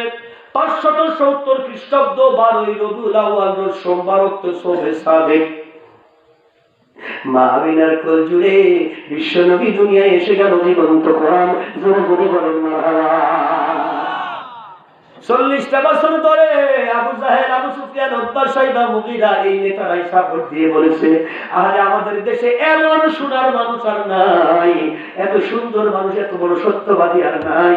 ওদের ব্যাংকের টাকা ব্যাংকে না রেখে নবীর কাছে রাখতো, বইয়ের গয়না নিজের কাছে না রেখে নবীর কাছে রাখতো, আর জমির দলিলগুলো অন্যের কাছে না রেখে আবুল হাব কোনদিন আবু জাহেলের কাছে টাকা রাখতো না, নবীর কাছে রাখতো। কারণ নবী হলো আল আমিন আস সাদিক, সত্যবাদী। নবী হলো আমানতদার। জোরে বলেন মারহাবা। আবু জাহেল কোনদিন আবুল হাবের কাছে টাকা রাখছে? কারণ একটা হলো ডাকাত, একটা হলো চোর। চোর কোনদিন ডাকাতের কাছে মাল রাখে? কারণ যখন রাখবে টাকা হয়ে যাবে ফাঁকা। চোর কখনো ডাকাতকে বিশ্বাস করে না, ডাকাত কোনদিন বাটপারকে বিশ্বাস করে না। ওরা গর্ব করতে আমার নবীকে নিয়ে। বিদেশি কোন লোক আসলে তাকে ধরে নিয়ে আসতে, দেখো আমার দেশে একটা ভালো মানুষ আছে, তার নাম মুহাম্মদ। এবার আল্লাহর নবী যখন আল্লাহর ওহী দিয়া সুদ, ঘুষ, জিনা, ব্যভিচার, অন্যায়, অপকর্ম, দুর্নীতির বিরুদ্ধে কোরআন দিয়া যখন 40 বছর বয়সের পরে নবী যখন সত্য কথাগুলো বলতে লাগলো, এইবার মক্কার নেতাদের মাথা খারাপ হয়ে গেল। কারণ সমাজের মানুষগুলো অনেকদিন পরে যখন সত্যের সন্ধান পেল, সবাই যখন শুনতে লাগলো আল কোরআনের কথা, মনে মনে ভাবতে লাগলো এই মুহাম্মদ হবে আমাদের নেতা। সোরের বুকে লাথি, এই সোরের বুকে লাথি মারবো, আর ওকে আমরা নেতা হিসেবে দেখতে চাই না। দিন যত যায় মুহাম্মদের দলে লোক চলে যায়, আবু জাহেলের দলে লোক কমে যাইতে লাগলো। জোরে জোরে বলেন সুবহানাল্লাহ। গভীর রাত্রিবেলা 3 বছর পরে, 3 বছরে 72 জন মানুষ মুসলমান হয়েছে। জোরে বলেন আল্লাহু আকবার। এই 72 জন সমাজের বড় বড় ধনীর মধ্যে আবু বকর একজন, ওসমান একজন, আলী একজন, হযরত ওমরের মতো মানুষ একজন। এই ধরনের শক্তিশালী মানুষগুলো যখন মুসলমান হয়ে যায়, আবু জাহেলের অন্তরে নাশ হয়। গভীর রাত্রিবেলা আবু জাহেল তার স্ত্রী নাকেরার সঙ্গে পরামর্শ মিটিং করতেছে, বউরে আমার তো সমাজে খুব সংকট চলতেছে, বিপদ, আমার খুব ইমেজের সংকট। বলল তোমার কি হয়েছে? কি হয়নি আমার, এত নির্যাতন করলাম, সুমাইয়া, ইয়াসির, আম্মার একজনও কালমা ছাড়লো না, ওরা জীবন দিল তবুও কালমা ছাড়লো না। জোরে জোরে বলেন মারহাবা। বেলালের উপরে এমন মারা মারলাম, পাথর দিয়া চাপা দিলাম, কিন্তু বেলাল জীবন দিতে চাই, শহীদ হতে চাই, আল্লাহর নবীর কালমা ছাড়তে চাই না। তারপরে ওদের উপরে অস্ত্র চালিয়ে লাভ হয় না, ওদেরকে ভয় দেখায় লাভ হয় না, মেরে ফেললেও লাভ হয় না। সমস্যা হয় ওদেরকে একজনকে মারলে আরো 10 জন সমাজের মুসলমান হয়ে যায়। মারি আমরা একজন, মুসলমান হয় 100 জন। কি একটা সর্বনাশ! এজন্য আমাদের বিপদ। বলে মুহাম্মদকে নিয়ে বড় টেনশনে আছি। ওর মতো সত্যবাদী যদি হয়ে যায় নেতা, আর যদি আর সবাই মানে আস্তে আস্তে আল কোরআনের কথা, তাহলে আমি আবু জাহেলকে সামনের দিনে খাবো জুতা, এর মধ্যে কোনো সন্দেহ নাই। আমি খুব টেনশনে আছি। বউরে বলতো দেখি কেন আমার দলের লোক ওর দলে চলে যায়, আমি তো হিসাব মিলাইতে পারি না। সত্য কথা তোমারে বলি রে, যদি তুমি অনুমতি দেও রে। বলে দিলাম অনুমতি, তুমি বলো। বউ বলতেছে শোনো, মুহাম্মদের সঙ্গে তোমার পার্থক্য হলো বিগত 40, 42, 43 বছর ধরে দেখতেছি মুহাম্মদ জীবনেও কখনো বলে না মিথ্যা কথা, আর তোমার সঙ্গে আজকে 35 বছর সংসার করে দেখতেছি, তুমি জীবনেও বলো না সত্যি কথা। এমনকি আমার সাথেও না। কেবা পার্থক্য হলো এই যে তুমি জীবনেও সত্যি কথা কও না, আর মোহাম্মদ জীবনেও মিথ্যা কথা কয় না। তোমার যতই থাকুক দাপট, অন্তরে কিন্তু মোহাম্মদকে সবাই মহব্বত করে, অন্তর থেকে করে সাপোর্ট। দাপট দিয়ে তুমি সাপোর্ট বেশি সময় ধরে রাখতে পারবা না। আবু জাহাল বলছে প্রয়োজন হলো ওকে মেরে ফেলবো। কি করবো? ওকে মেরে ফেলবো। মেরে ফেলার জন্য তুমি তো চেষ্টা করেছো ওমরকে দিয়ে, কিন্তু ওমর গেল, কোরআন শুনলো, আর ওমর মুসলমান হয়ে গেল। মধ্যখান থেকে তুমি টাকার বান্ডিল খরচ করে ওকে মাল খাওয়াই না, তাতে কি লাভ হইল? বললো সেইবার নয় আমি পাঠাইছিলাম একজনকে, এইবার পাঠাবো আমি 10 জনকে, কেউ না কেউ ওকে মেরে দেবে। কিভাবে মারবে? বউ বলে প্রয়োজন হলে টাকা সাপ্লাই আমি দেবো, বাপের জমি বেশি কি করবা কম? বলে মস্তান ভাড়া করবো, মোহাম্মদের গলায় চাদর পেঁচাইয়া দিনে দুপুরে রাস্তার মোড়ে বাজারের মাঝখানে ওকে মারি ফেলবো। তাতে আমার হারানো ইমেজ ফিরে আসবে, জনগণ বলবে আমি কি মান, আমার কত ক্ষমতা, আর আমার পথের কাটাও ক্লিয়ার হয়ে যাবে, এক দিনে 2 পাখি মেরে দেবো। বললো ঠিক আছে লাগাও। টাকা আমি দিলাম, বড় একটা চাদর দিল, 7 মস্তানকে পাঠাইল। মোহাম্মদ তখনই বাজারের উপরে, মক্কার বাজারে রাস্তার মোড়ে আসবে রে, ওর গলায় চাদর পেঁচাইয়া নিঃশ্বাস বন্ধ করে টানিয়ে ওর গলায় ফাঁসি দিয়ে সবার সামনে মারবা। তাতে তোমাদের টাকা অর্ধেক দিলাম, বাকিটা আরো পরে মারার পরে দেব। মস্তানরা চলতেছে আনন্দে, আল্লাহর নবীকে মারবে। আমার আল্লাহ রাব্বুল আলামিন নবীকে আস্তে করে জানিয়ে দিল, স্বামী আর স্ত্রী বানাইছে যে মিস্ত্রি সে জানিয়ে দিল। জোরে জোরে বলেন সুবহানাল্লাহ। স্বামী আর স্ত্রী বানাইছে কিনা? আল্লাহ। কোন মিস্ত্রি? আল্লাহ। তোরছে বলে আল্লাহ। আরো জোরে আল্লাহ। স্বামী আর স্ত্রী বানাইছে যে মিস্ত্রি সে জানাই দিল নবী গো, গভীর রাত্রিবেলা ষড়যন্ত্র হচ্ছে, ইসলামের নেতা মুহাম্মদ সাল্লাল্লাহু আলাইহি ওয়াসাল্লামকে হত্যা করা হবে, গলায় চাদর দিয়ে ফাঁস দিয়ে মারা হবে, আর দিনে দুপুরে রাস্তার মোড়ে হত্যা করা হবে। ওগো নবী তুমি চিন্তা করো না, আমি আল্লাহ তোমার সাথে আছি, কোনো চিন্তা করো না, আমি তোমার ইজ্জত বাড়িয়ে দেব, তোমাকে হেফাজত করবো। জোরে বলেন সুবহানাল্লাহ। আল্লাহ পাক জানাইলো আযহাল লাইলি ইযা সাজা মা আদ্দাকা রাব্বুকা মা ক্বালা ওয়াল আখিরাতু খায়রুল লাকা মিনাল উলা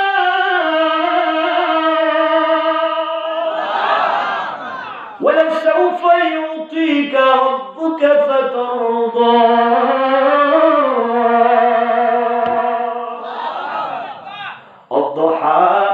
কসম করি আমি আল্লাহ দুপুর বেলার, যেই দুপুরে দিনে দুপুরে তোমার হত্যার ষড়যন্ত্র, আল্লাইলি ইজা সাজা ঘনীভূত অন্ধকার রাত্রের কসম খাই, যে অনুগত অন্ধকার রাত্রে লাইট নিভাই দিয়া স্বামী আর স্ত্রী তোমার বিরুদ্ধে মিটিং করতেছে, কিন্তু আমি আল্লাহ চোখ ফাঁকি দেওয়া যায় না।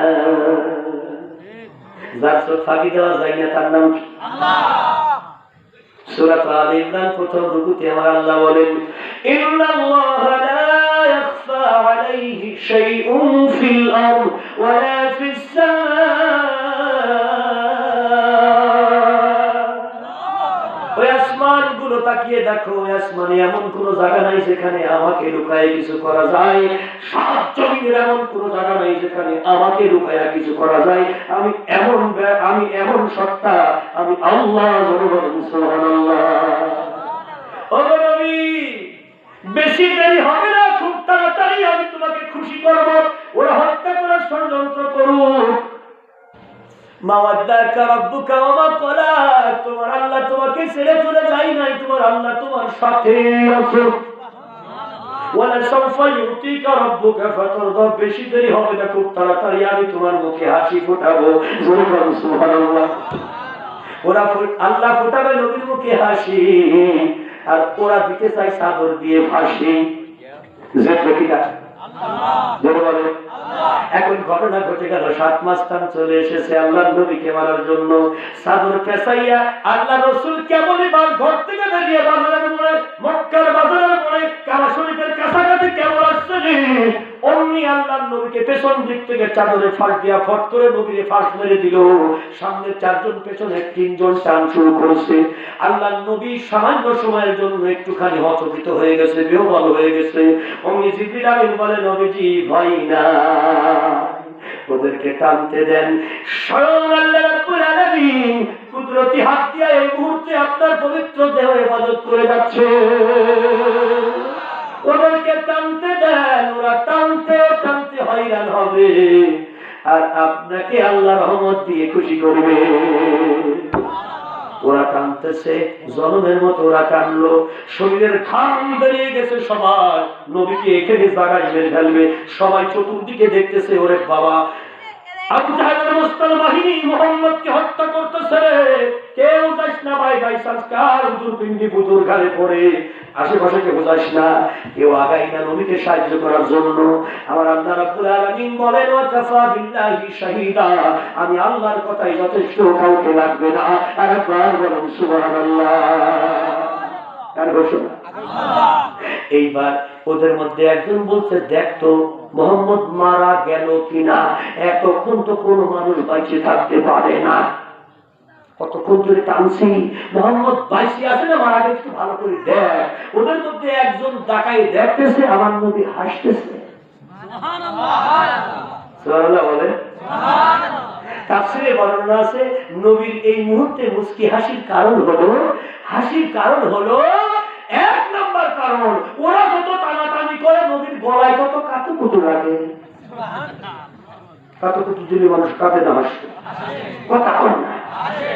আর 2 নম্বর হাসার কারণ হলো, যে মুহূর্তে মহাবিপদ, সেই মুহূর্তে স্বয়ং আল্লাহ রাব্বুল আলামিন হেফাজত করতেছে। জিবরাইল এই সংবাদ দিছে, এই খুশির সংবাদ পাইয়া নবী আমার হাসতেছে, এসে ব্যাকুল হয়ে যাচ্ছে। নবীর এই হাসা দেখে ওরা বলছে, এই ছেড়ে দে, খুব মারা যাবে না। আমরা আগেই যা শুনছি, মুহাম্মদের সাথে আল্লাহ থাকে, যার সাথে থাকে আল্লাহ, তাকে মারার নিয়ত করে লাভ নাই, উল্টো সাইজ হতে পারে আমাদের কাল্লা। নিজে বাঁচলে বাপের নাম, তারপর ইনকাম, সল ছেড়ে দিয়ে দৌড় দেই। বলা যায় না মুহাম্মদের আল্লাহ যদি ধরে, ফেরাউনকে ধরে যে পানি খাওয়ানো খাওয়াইছিল, সেই আল্লাহ যদি আমাদের ধরে, কেউ বাঁচাতে না পারে। তার চাইতে দরকার নাই, মাল করে যা পাইছি ভালোই হয়েছে, কাম হয় নাই ভালো, অর্ধেক টাকা পাইছি, চল আমরা দৌড় দিয়ে চলে যাই, আবু জাহেলকে খবরটা দিয়ে দেই। ওই 7 মস্তান দৌড় দিয়ে চলে গেল, আল্লাহ নবী গলার চাদর টান দিয়ে খুলে আবার রাস্তায় চলে গেল নিজের কাছে। জোরে জোরে বলেন কে বাঁচা। এই হলো নেতা। স্বয়ং আল্লাহ বলেছেন, ইন্না, আমি তোমাকে বলতেছি, নিশ্চয় তুমি আমার রাসূল, ইন্নাকা লামিনাল মুরসালিন, তুমি আমার রাসূল। সুবহানাল্লাহ। আল্লাহ যদি বলে আমার রাসূল তুমি, তাইলে আল্লাহর দায়িত্ব এসে যায় তার রাসূলকে হেফাজত করা। জোরে বলেন, এই কিতাব কার? এজন্য কোরআনের নাম কিতাবুল্লাহ, নবী কার? এজন্য আল্লাহর নবীর নাম রাসূলুল্লাহ। কাবার কার ঘর? এজন্য ওই কাবাটার নাম বাইতুল্লাহ। ইসলাম কার দিন? এজন্য ইসলামের নাম দ্বীনুল্লাহ। সুবহানাল্লাহু আকবার। আল্লাহ রাব্বুল আলামিনের নবীর কাছ থেকে ওরা চলে গেল, দৌড়াইতে দৌড়াইতে নবীর কাছে, আবু জাহেলের কাছে গিয়া বলে, আমরা তো ফিরে আসলাম। আবু জাহেল বলে, যাক, কাজটা তাহলে হইছে। 7 মস্তান বলে, কাজ হইছে, কাজ তো যে দেখাইটা কাজ তুমি দিয়েছো, এখন তুমি বলো মুহাম্মদের সাথে যে আল্লাহ থাকে সেটা তুমি আগে বলনি কেন? বলছে আল্লাহ থাকে, বলি না, এটাতে কি হয়েছে? বলে যার সাথে থাকে আল্লাহ, তার সঙ্গে দিয়ে লাভ হবে না আল্লাহ। আপনারা বলেন সুবহানাল্লাহ। কোনো লাভ হবে না। আমরা 7 জন মিলে ওর গলায় চাদর পাশায় টানিয়ে আর দাঁড়ায় দাঁড়ায় আমাদেরকে হাসে, আমাদেরকে দেখায় ও হাসে। তার সাথে আল্লাহ থাকে, তাকে বলা যায়। তার কি অবস্থা? অবস্থা কি? আমরা ভয় পাই চলে এলাম, ওরা আল্লাহ যেন আমাকে না ধরতে পারে। আবু জাহেল মাথায় হাত দিয়ে বসে পড়লো যে তাহলে এবার মোহাম্মদ এখনো বেঁচে আছে বলে এখনো মানে ও হাসতে হাসতে বাড়ি চলে গেল। তোরা কি করলি? বলে আমরাও তোমার কাছে আসলাম। আবু জাহেল বলছে তাহলে আমার টাকা। আচ্ছা, মাস্টারের কাছে টাকা দিলে কেউ ফেরত পাইছে পৃথিবীতে এমন কোন ইতিহাস আছে? বলছে আমার টাকা। বলছে কিসের টাকা? ওরা 7 জন আর আবু জাহেল কয়জন? কথা কয় না। আর কিসের টাকা? তো কিসের টাকা? বলতে কেন মোহাম্মদকে বলার জন্য অ্যাডভান্স দিনি? বলতে আমরা চেষ্টা করিনি। তুমি টাকা দিছ? আমরা চেষ্টা করেছি, মারতে পারি নাই, বাকি টাকা দেওয়ার দরকার নাই। শেষ। আবু জাহেল বলতে বলি সর্বনাশ, আমার বড় জমি বেচা থাকে, এখন আমি বাড়ি যাবো কি করে? কারণ অন্য জনের টাকা নিলে অসুবিধা নাই, বাড়ির মহিলার টাকা নিলে ও টাকা 3 বার দিলেও অনেক সময় শোধ হয় না। ঠিক কিনা? হ্যাঁ, আপনারা অবশ্যই এরকম কাজ করে শুরু করেন না। প্রিয় হাজিরিন, তাফসীরে আসছে আবু জাহেল মাঝে মাঝে বোর হাতে মার খাইতো। আপনাদের এলাকায় এরকম লোক আছে? অভিজ্ঞতা সম্পন্ন দু একজন বলছে আছে, কেউ বলছে না। আবু জাহেল এই এলাকায় আছে, বোর হাতে নিয়মিত মার খাইতো আবু জাহেল। সুবহানাল্লাহ। দেখেন পৃথিবীর ইতিহাস, আবু জাহেল যত বড় নেতাই হোক, একটা কুকুরের নামও কেউ আবু জাহেল রাখে না। কিন্তু আমার নবী এমন একজন নেতা, কার নামের আগে মোহাম্মদ লেখা নাই বলেন? আল্লাহ তাআলা বলেন ইয়াসিন, সবাই বলেন ইয়াসিন ওয়াল কুরআনিল হাকীম ইন্নাকা লামিনাল মুরসালিন আলা সিরাতিন মুস্তাকিম। আল্লাহ বলেন নবীজি সিরাতুল মুস্তাকিম, দুনিয়ায় শান্তি আখিরাতের মুক্তির পথ, এই জান্নাতের রাজপথ অন্য কোন নবীর পায়ের নিচে আমি দিলাম না। আপনি সাইয়্যিদুল মুরসালিন, সাইয়্যিদুল আম্বিয়া, সাইয়্যিদুল বাশার, সাইয়্যিদুদ দুনিয়া ওয়াল আখিরা, ইয়াসিন মানে ইয়া সাইয়্যিদানা, ইয়া সাইয়্যিদুল মুরসালিন, ইয়া সাইয়্যিদুল কাউনাইন, ইয়া সাইয়্যিদুদ দুনিয়া ওয়াল আখিরা, ইয়া সাইয়্যিদুল আম্বিয়া ওয়াল বাশার। জোরে জোরে বলেন আল্লাহু আকবার। আল্লামা কাজী নাসরুদ্দিন আল-বাইনী রাহমাতুল্লাহ আলাইহি এই তাফসীর করেছেন, জোরে বলেন আল্লাহু আকবার। ওগো দুনিয়াবাসী, ভালো করে শুনে নাও, আমার নবীর কত বড় সম্মান। নবীর প্রতি ঈমান আনলে যা হারাম হয়ে যায় আল্লাহর জাহান্নাম। বেদ কিতাবের যে কথাগুলো আমি পড়েছিলাম কি বলতেছে লক্ষ্য করেন। বেদ কিতাব নাজিল হয়েছে আল্লাহর কোরআনের 1300 বছর আগে। জোরে কোন মারহাবা। বেদ কিতাব বলছে ইদম জহনা প্রশ্রুত নরসংখ্য ভবিষ্যতে, নবীর জন্মের 1300 বছর আগে আমার নবীর ব্যাপারে বেদ কিতাব বলে দিল, ও দুনিয়াবাসী, সেই প্রশংসিত ব্যক্তি মুহাম্মদ দুনিয়ার মধ্যে এসেই যাবে ভবিষ্যতে, অতি দ্রুত তিনি আসবেন সৃষ্টি জগতে। তার সাথে তিনি পুনস্তান্ডুদ্ধ, সৃষ্টি জগতের কারোর ক্ষমতা হবে না তার আদর্শ অম্লান করে ধ্বংস করে দিতে পারে। অবয়মিলঙ্ক আল্লাহর রাসূল মুহাম্মদ আকরাম বর্ষ আল্লাহু ইল্লাল্লাহ, তার জবানে তিনি কালমা নিয়ে আসবেন লা ইলাহা ইল্লাল্লাহ। এই কথাটা বেদ কিতাব বলে পিত্তাবরুন রাজা একজন ব্যক্তিকে এই মহান আল্লাহ বাদশাহ নেতা সম্রাট বানিয়েছে দুনিয়া আখিরাত ইহজগৎ পরজগতের জন্য। তিনি আর কেউ নয়, নাম হলো তার মোহাম্মদ আব্দুল্লাহ। কখন মোহাম্মদ আল্লাহু ইল্লাল্লাহ, আব্দুল্লাহর এতিম পুত্র লা ইলাহা ইল্লাল্লাহ দুনিয়ায় নিয়ে আসবে। আর আল্লাহ বলেন সুবহানাল্লাহ। বেদ কিতাব বলতেছে আল্লাহ, বেদ কিতাব কি বলতেছে? আল্লাহ। আসলে আল্লাহই হবে, আল্লাহ হবে না আল্লাহ হবে। পোর হবে না বারিক হবে? এই দুই একজন আলেম আসেন না এখানে? পোর হবে। পোর বললে কি বলতে হবে? আল্লাহ। আপনি যদি বলেন আল্লাহ, তাহলে বারিক হয়ে গেল, পাতলা হয়ে গেল। কি বেদ কিতাবে বলা আছে আল্লাহ। অবশ্য ইল্লোরে মিত্রা বরুণ রাজা, ইল্লোরে আল্লাহ আল্লাহ। সংস্কৃতি শব্দের মধ্যে আরবি কিছু শব্দ ব্যবহার হয়। খারাপ লাগতেছে? যেমন মসজিদে যদি আযান দেওয়া হয় তাহলে মুয়াজ্জিন সাহেব আল্লাহ বলবে, আল্লাহ বলবে না। বাইতুল মুকাররমে আযান হয় আল্লাহু আকবার আল্লাহু আকবার আল্লাহু আকবার আল্লাহু আকবার। আল্লাহ, এখানে আল্লাহ বলা হচ্ছে না, কি বলা হচ্ছে? আল্লাহ। ষষ্ঠং সহস্র শিষ্য শাখা সমন্বিত নৃপৈচস্য মহাদেব মরুস্থল নিবাসে নমঃ। ও জগতের মানুষ, ওই নেতা মুহাম্মদ মরুভূমির দেশে আরবে জন্ম নেবে। তোমরা যদি তোমার নাম শোনো তাহলে নমস্কার করিও। নমস্কার মানে সালাম। জোরে বলেন নমস্কার মানে কি? আল্লাহ বলেন ইন্নাল্লাহা ওয়া মালাইকাতাহু ইউসাল্লুনা আলান নবী ইয়া আইয়ুহাল্লাযীনা আমানু সাল্লু আলাইহি ওয়া সাল্লিমু তাসলিমা। ও দুনিয়াবাসী রে, আমি আমার রহমাতাল লিল আলামিনের শানে আমার ফেরেশতার কুল মাখলুকাত সবাই দরুদ আর সালাম পড়ে।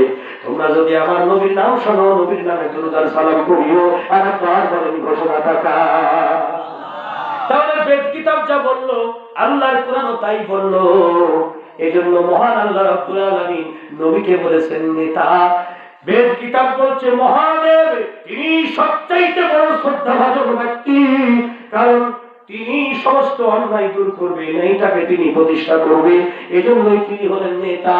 আর আজকে আমাদের সমাজের মধ্যে নেতা হয় তারা, নেতা হয় সেই ব্যক্তি, নেতা হয় সেই মানুষগুলো, তারাই সব অন্যায়গুলো করে। অন্যায় করে আর অন্যায় করায়, ঠিক না? পুলিশের চাকরি যদি এলাকায় দেয় 20 জনের, তো মোটামুটি 2 কোটি টাকা কামাই নেবে। কথা বল না? এক একজন সিপার চাকরি দেওয়ার জন্য লাগবে মিনিমাম 10 লাখ। কথা বল না? আমি কি মিছা কইলাম কোরআন সামনে কইলা? তাহলে পুলিশের একটা সিপাই চাকরি নিতে গেলে নেতার পকেটে 10 লাখ দেওয়া লাগে। ওই সিপাই দেশের খেদমত করবে না বাপের গয়না, বাপের জমি বিক্রি করে টাকা উঠাবে? কথা বল না?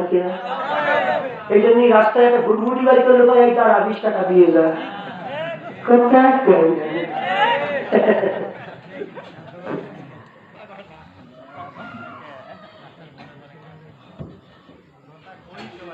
একটা ভুটভুটি গাড়ি করবেন তাও কবে 20 টাকা দিয়ে যায়।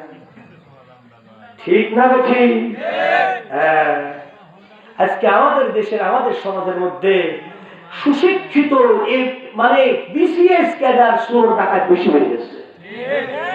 সাধারণ মানুষেরা ভালো, ওরা চুরিও করে না, ডাকাতিও করে না, অন্যায় করে না, আরামের কাজ দিয়েও যায় না। কিন্তু আজকে শিক্ষিত মানুষেরা সবচেয়ে বেশি খারাপ হয়ে গেছে। আরেকবার বলেন ঠিক কিনা? বিশ্ববিদ্যালয়ের ভাইস চ্যান্সেলর পর্যন্ত সুদ ঘুষ এইসব লেনদেনের সঙ্গে জড়িত হয়ে পড়তেছে। তাহলে ওই প্রতিষ্ঠানে কি শিখাবে? আল্লাহ রাব্বুল আলামিন বলতেছে ইয়াসিন, তুমি বিশ্ব নেতা। ও মুসলমান, যদি ঠিক করতে চাও ঈমান, যদি ঠিক রাখতে চাও তোমার ইসলাম, যদি তুমি হতে চাও মুসলমান, যদি তুমি হতে চাও আমার জান্নাতের মেহমান, তোমার জীবনে মুহাম্মদুর রাসূলুল্লাহ সাল্লাল্লাহু আলাইহি ওয়াসাল্লামকে লাগবে, আর কাউকে লাগবে না। কিয়ামতের কঠিন ময়দানে মিশকাতুল মাসাবি 4th খণ্ড হাদিস, মিশকাতের 1ম খণ্ড কিতাবুল ঈমান খুলে দেখেন কি লেখা আছে। কিয়ামতের কঠিন ময়দানে সমস্ত মানুষেরা আদম আলাইহিস সালামের কাছে যাবে। আদম নবী, তুমি আমাদের বাবা, মেহেরবানি করে আল্লাহর কাছে সুপারিশ করে আমাদেরকে জান্নাতে নিয়ে যাবা। আদম বলে আমি পারবো না, কারণ আমি নিজে ভুল করেছিলাম। তাহলে কার কাছে যাবো? তাহলে তোমরা একটু মুসলিম জাতির পিতা ইব্রাহিম খলিলের কাছে যাও।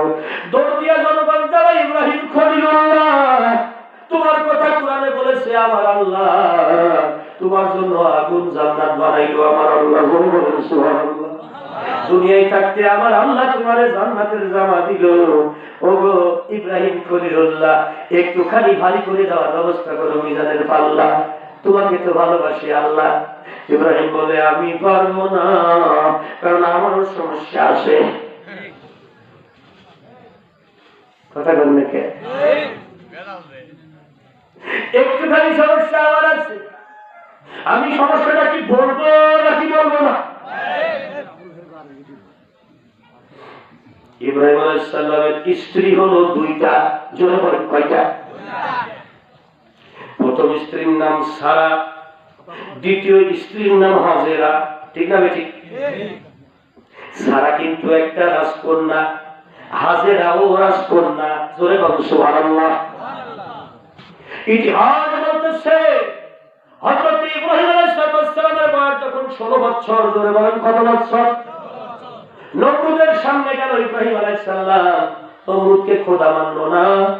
নমরুদের সামনে বলল ইন্নী ওয়াজহাতু ওয়াজহিয়া লিল্লাযী ফাতারাস সামাওয়াতি ওয়াল আরদা হানিফা ওয়া মা আনা মিনাল মুশরিকিন। আমি এই দুনিয়ায় কাউকে মানি না, আসমান জমিনের মালিক আমি ওই এক আল্লাহর মুতাওয়াজ্জিহ হইলাম। জোরে বলেন আল্লাহু আকবার। নমরুদ বলল কি আমি হলাম দেশের খোদা, তুই আমার মানবি না? তোর বাপ মানে তুই মানবি না?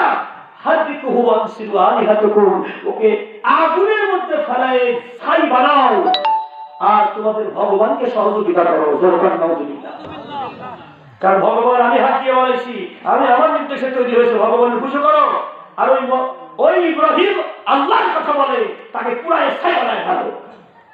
প্রিয় হাজিরিন, ইব্রাহিম আলাইহিস সালামকে আগুনের মধ্যে যখন রেখেছিল, নমরুদ ফেলেছিল, সেই সময় আল্লাহর পক্ষ থেকে ইব্রাহিম আলাইহিস সালামের জন্য 3টি নিয়ামত দেওয়া হয়। আরেকবার বলুন কয়টা? আগুনের মধ্যে যখন রেখেছিল, নমরুদ ফেলেছিল, সেই সময় আল্লাহর পক্ষ থেকে ইব্রাহিম আলাইহিস সালামের জন্য 3টি নিয়ামত দেওয়া হয়। আরেকবার বলুন কয়টা? একটা নিয়ামত হলো তাকে জান্নাতি পোশাক দেওয়া হয়। জোরে সুবহানাল্লাহ। 2 নম্বর নিয়ামত হলো তাকে, সে যে 40 দিন ছিল আগুনের ভিতরে, ওই 40 দিনে ব্যাবিলনের রাজকন্যা সারাকে 40 বার স্বপ্নে দেখাইয়া আমার আল্লাহ ইব্রাহিমের জন্য বউ ঠিক করে রাখছে। জোরে বলুন সুবহানাল্লাহ। স্বপ্ন দেখাইছে কিনা? আল্লাহ স্বপ্নে দেখে ও মানে তার স্বামী হিসাবে স্বপ্নেই গ্রহণ করে রাখছে। জোরে বলুন সুবহানাল্লাহ। 3 নম্বর, বাইতুল খলিলে হাবরান শহরের পাশে জাবরান এলাকায়, যেটা বর্তমানে মধ্যপ্রাচ্যের, সেই ইসরায়েলের দখলে জান্নাতি পাথর দিয়া 40 দিনের ভিতরে ফেরেশতাদেরকে দিয়ে আমার আল্লাহ ইব্রাহিম আলাইহিস সালামের জন্য একটা জান্নাতি পাথর দিয়া একটা প্রাসাদ বানিয়ে রাখছে। এই 3টা নিয়ামত ইব্রাহিমের জন্য রেডি হয়েছে। আরেকবার বলুন সুবহানাল্লাহ। এখন ইব্রাহিম আলাইহিস সালাম যখন আগুন থেকে বেরোলো রাজকীয় পোশাক পরে, তখন নমরুদ দেখলো যে এমন একখান পোশাক আমারও নাই। জোরে করে আল্লাহু আকবার। জিবরিল আমিন এসে সামনে দাঁড়াইলো, ইব্রাহিম রে, যে 40 দিন তুমি আগুনে ছিলে গো, তোমার জন্য আল্লাহ নিয়ামত 3টা দিয়েছে, তার মধ্যে একটা নিয়ামত তোমার গায়ের মধ্যে ঢুকে গেছে, তুমি জান্নাতি পোশাক পরেছো। আর 2 নম্বর নিয়ামত ব্যাবিলনের রাজকন্যা সারাকে তোমার জন্য স্ত্রী হিসেবে আল্লাহ রেডি করে রেখেছে। ব্যাবিলন শহরে তোমার যাইতে দেরি, রাজকন্যা সারা তোমাকে স্ত্রী হিসেবে গ্রহণ করতে দেরি করবে না। জোরে বলুন সুবহানাল্লাহ। বিবাহের ঘটনা আছে, সেদিকে আমি যাইতে চাই না।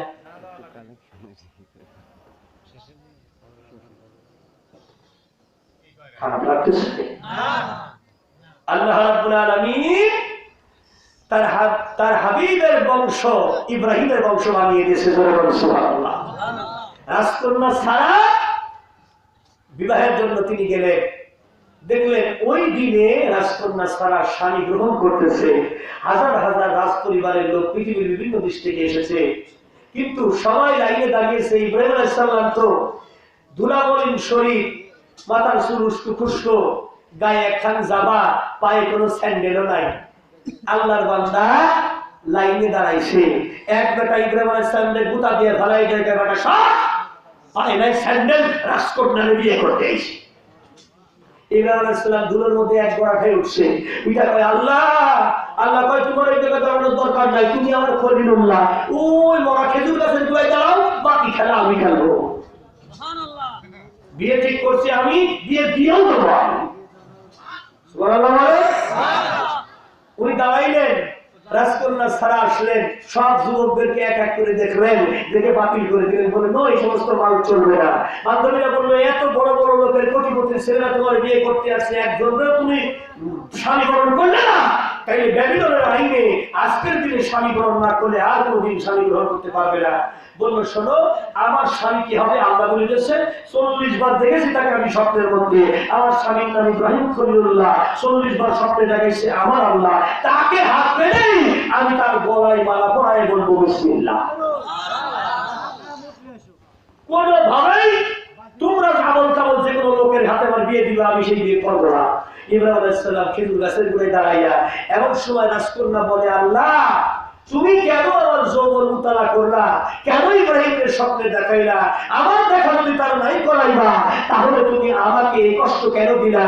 হয় আমার জীবন দাও, নইলে ইব্রাহিমকে সঙ্গে সাক্ষাতের ব্যবস্থা করে দাও। ইব্রাহিম আলাইহিস সালামের জন্য যখন দোয়া করলেন, কিছুক্ষণের ভিতরে দেখলেন আসমান থেকে একটা সাদা দাগ খেজুর গাছ বরাবর জমিনে নেমে গেছে। আসমানে এই দাগটা হারাইছে কিনা? কথা বলে না। মাঝে মাঝে দেখবেন আকাশে যদি প্লেন উড়ে যায়, প্লেন উড়ে যাওয়ার একটু পরে দেখবেন আকাশে বিশাল বড় লম্বা সাদা মেঘের মতো দাগ হয় না? এইরকম একটা লম্বা দাগ পড়ে গেছে। তার সিরে আসছে বিবি সারা আকাশের দাগ মিলাইতে মিলাইতে জমির দিকে যখন তাকাইছে, সুদা থাকে খেজুর গাছ, আর খেজুরের গাছ গুড়ায় দাঁড়ায় রয়েছে যেই ব্যক্তি, সে আর কেউ নয়, সেই হলো খলিলুল্লাহ। দৌড় দিয়ে গেলে হাতের মালা পরাইলেন, স্বামী বরণ করলেন। প্রিয় হাজিরিন, আমি আপনাদের মাঝে এই কথাগুলো কেন বলতেছি তা জানেন? এটার জন্যই বলতেছি যে ইব্রাহিম আলাইহিস সালামকে স্বয়ং আল্লাহ রাব্বুল আলামিন আমার নবীর বংশধর হিসেবে প্রতিষ্ঠিত করেছেন। সুবহানাল্লাহ। ইব্রাহিম আলাইহিস সালাম বিবাহ করেছিলেন, তার প্রথম স্ত্রীর নাম সারা। এই হলো সেই সারা রাজকন্যা। বিবি সারার সাথে তিনি 70 বছর জীবন পর্যন্ত সংসার করলেন। কোন কোন তাফসীরে আছে 87 বছর পর্যন্ত। জোরে বলেন আল্লাহু আকবার। কিন্তু তাদের কোনো সন্তান হলো না। হাজেরাকে বিবাহ করলেন তিনি রাস্তার মাঝখানে। ইব্রাহিম আলাইহিস সালাম যেই সময় পৃথিবীতে নবুয়তের দায়িত্ব পালন করে, আমি তাফসীরে এতকাল থেকে কথা বলছি, লক্ষ্য করেন, ইব্রাহিম খলিলুল্লাহ যে সময় পৃথিবীতে ইসলামের দাওয়াতের কাজ করে, সেই সময় এক টাইম পৃথিবীতে 4 জন নবী নবুয়তের দায়িত্ব পালন করেন। জোরকার আল্লাহু আকবার। কয়জন নবী? একজনের নাম ইব্রাহিম খলিলুল্লাহ, আর একজনের নাম তার বড় ভাইয়ের ছেলে লূত আলাইহিস সালাম। জোরকার আল্লাহু আকবার। আর ইব্রাহিম আলাইহিস সালামের পরে তার ঔরসগত 2টা বেটা নবী হয়। ইব্রাহিম আলাইহিস সালামের মোট 12টা ছেলে, তার মধ্যে 2টা ছেলে নবী, একটার নাম ইসমাঈল আর একটার নাম ইসহাক। আল্লাহু আকবার। শোনেন আব্বা জানেরা, আমি আপনাদেরকে বলবো ইব্রাহিম আলাইহিস সালাম ভুলটা কোন জায়গায় করেছে। ছোট্ট একটা ভুল, এই কথাটা আপনারা শুনবেন না, বাড়ি চলে যাবে। কিনা বলে শুনবেন? একটু হাত তোলা তো দেখি।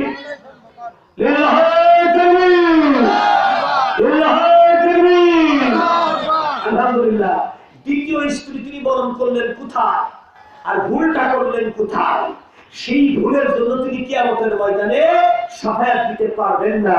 এই কথা তিনি তার উম্মতদের বলে দিলেন। জোরে বল সুবহানাল্লাহ। আমাদের নবী কেই লাগবে, কারণ তিনি হলেন সাইয়্যিদুদ দুনিয়া ওয়াল আখিরাহ, দুনিয়ারও নেতা, আখিরাতেরও বাদশা। জোরে বল সুবহানাল্লাহ। ইয়াসিন শব্দের অর্থ কুল মাখলুকাতের নেতা। জোরে বলেন আল্লাহু আকবার। খারাপ লাগতেছে আপনাদের? ইব্রাহিম আলাইহিস সালাম ভুল কোন জায়গায় করলেন এবং হাজেরার সঙ্গে বিবাহটা কোন জায়গায়, হাজেরাকে কোথায় পাইলেন, এই কথাটা আমি বলবো। তার আগে আপনারা কে কে আজকের আলোচনা শুনে একটু খুশি হয়েছেন? হাত তুলে একটু দেখান তো। খুশি হয়েছে না? সত্যি খুশি হয়েছে? আল্লাহু আকবার বলেন। আল্লাহু আকবার। বিল্লাহি তাকবীর। শোনেন আব্বাজান, এই কোরআনের মাহফিলের জন্য হাজার হাজার টাকা খরচ, লক্ষ লক্ষ টাকা খরচ হয়েছে। আমি কোরআনের মুসাফির, আমার হাতে আপনারা কোনো দান করার নিয়ত করেন নাই। আমি যে হাত বাড়াবো মুসাফির, এই শেষ রাত্রিতে তাহাজ্জুদের সময়ও শেষ হয়ে যাচ্ছে, যে সময় আল্লাহ শুভেচ্ছা আগায় আসতেছে। আমি যে হাত দিয়ে আল্লাহর কামঘর বারবার ধরেছি, নবীর রওজা বারবার ধরেছি, নিয়ত করে আমার হাতে কিছু দেবেন না আপনারা? খুব তাড়াতাড়ি চলে আসেন। কে কে দিতে চান? কতটুকু দিতে চান? আল্লাহ তুমি কবুল করে নাও। তোমার বান্দা নাম কি? মুক্তার সাহেব। 100 টাকা আল্লাহ তুমি কবুল করে। তাড়াতাড়ি আসেন আপনারা। আপনারা আমার হাতে কিছু দেন, কারণ মিম্মা রাযাকনাহুম ইউনফিকুন, আল্লাহ যে রিজিক দিয়েছে তার থেকে দান করা এটা মুত্তাকির লক্ষণ। মুত্তাকিদের চেনা যাবে ওইভাবে যারা আল্লাহর রাস্তায় তার রিজিক দান করে। জোরে বলুন সুবহানাল্লাহ। এদেরকে মুত্তাকি বলে আল্লাহ ঘোষণা দিয়েছে। ওরে উঠবেন না, বসেন, আমি কথা বলবো। ইব্রাহিম আলাইহিস সালাম কোথায় ভুল করলেন, কি কারণে তিনি সাফায়াত দিতে পারবেন না, আমার নবীকেই লাগবে, সেইটা আমি আপনাদেরকে বলে দেবো। আল্লাহ তোমার বান্দারা কেউ 100 টাকা দেয়, কেউ 500 টাকা দেয়। আল্লাহ ছেলের জন্য দোয়া চাই, সন্তান দ্রুত আছে সবাই। আপনারা একটু নিয়ত করেন আল্লাহর নামে, নিয়ত করে দান করেন, অন্তরে ইচ্ছা পোষণ করেন, টেবিলে টাকা ছেড়ে দেন, হাতটা বাড়ায় দেন। আমি সবার সাথে হাত মিলাবো, একটু নিয়ত করেছি। আল্লাহ তোমার বান্দারা যে নিয়তে টাকা দেয়, অন্তরে সে নিয়ত পূরণ, শেষ নিয়ত পূরণ করে। আদানটা শেষ হোক। একটা মা উমাইয়া আর তার বড় ভাই ছেলে লূত, এই 4 জন ব্যক্তি সফরে বের হয়ে গেলেন। ধরে বলেন কোথায় বের হলেন? নজির মোল্লা, দিন প্রচারের জন্য। নজির মোল্লা সাহেব 400 টাকা আল্লাহ কবুল করো। কয়জন ব্যক্তি? নিজের মা, ইব্রাহিম আলাইহিস সালামের মায়ের নাম উমাইয়া, নিজের স্ত্রী নাম সারা, নিজের বড় ভাইয়ের ছেলে লূত পয়গম্বর, আর ইব্রাহিম আলাইহিস সালাম নিজে। কয়জন হলো? এই 4 জন চললেন ইসলামের দাওয়াত দেওয়ার জন্য পৃথিবীর বুকে।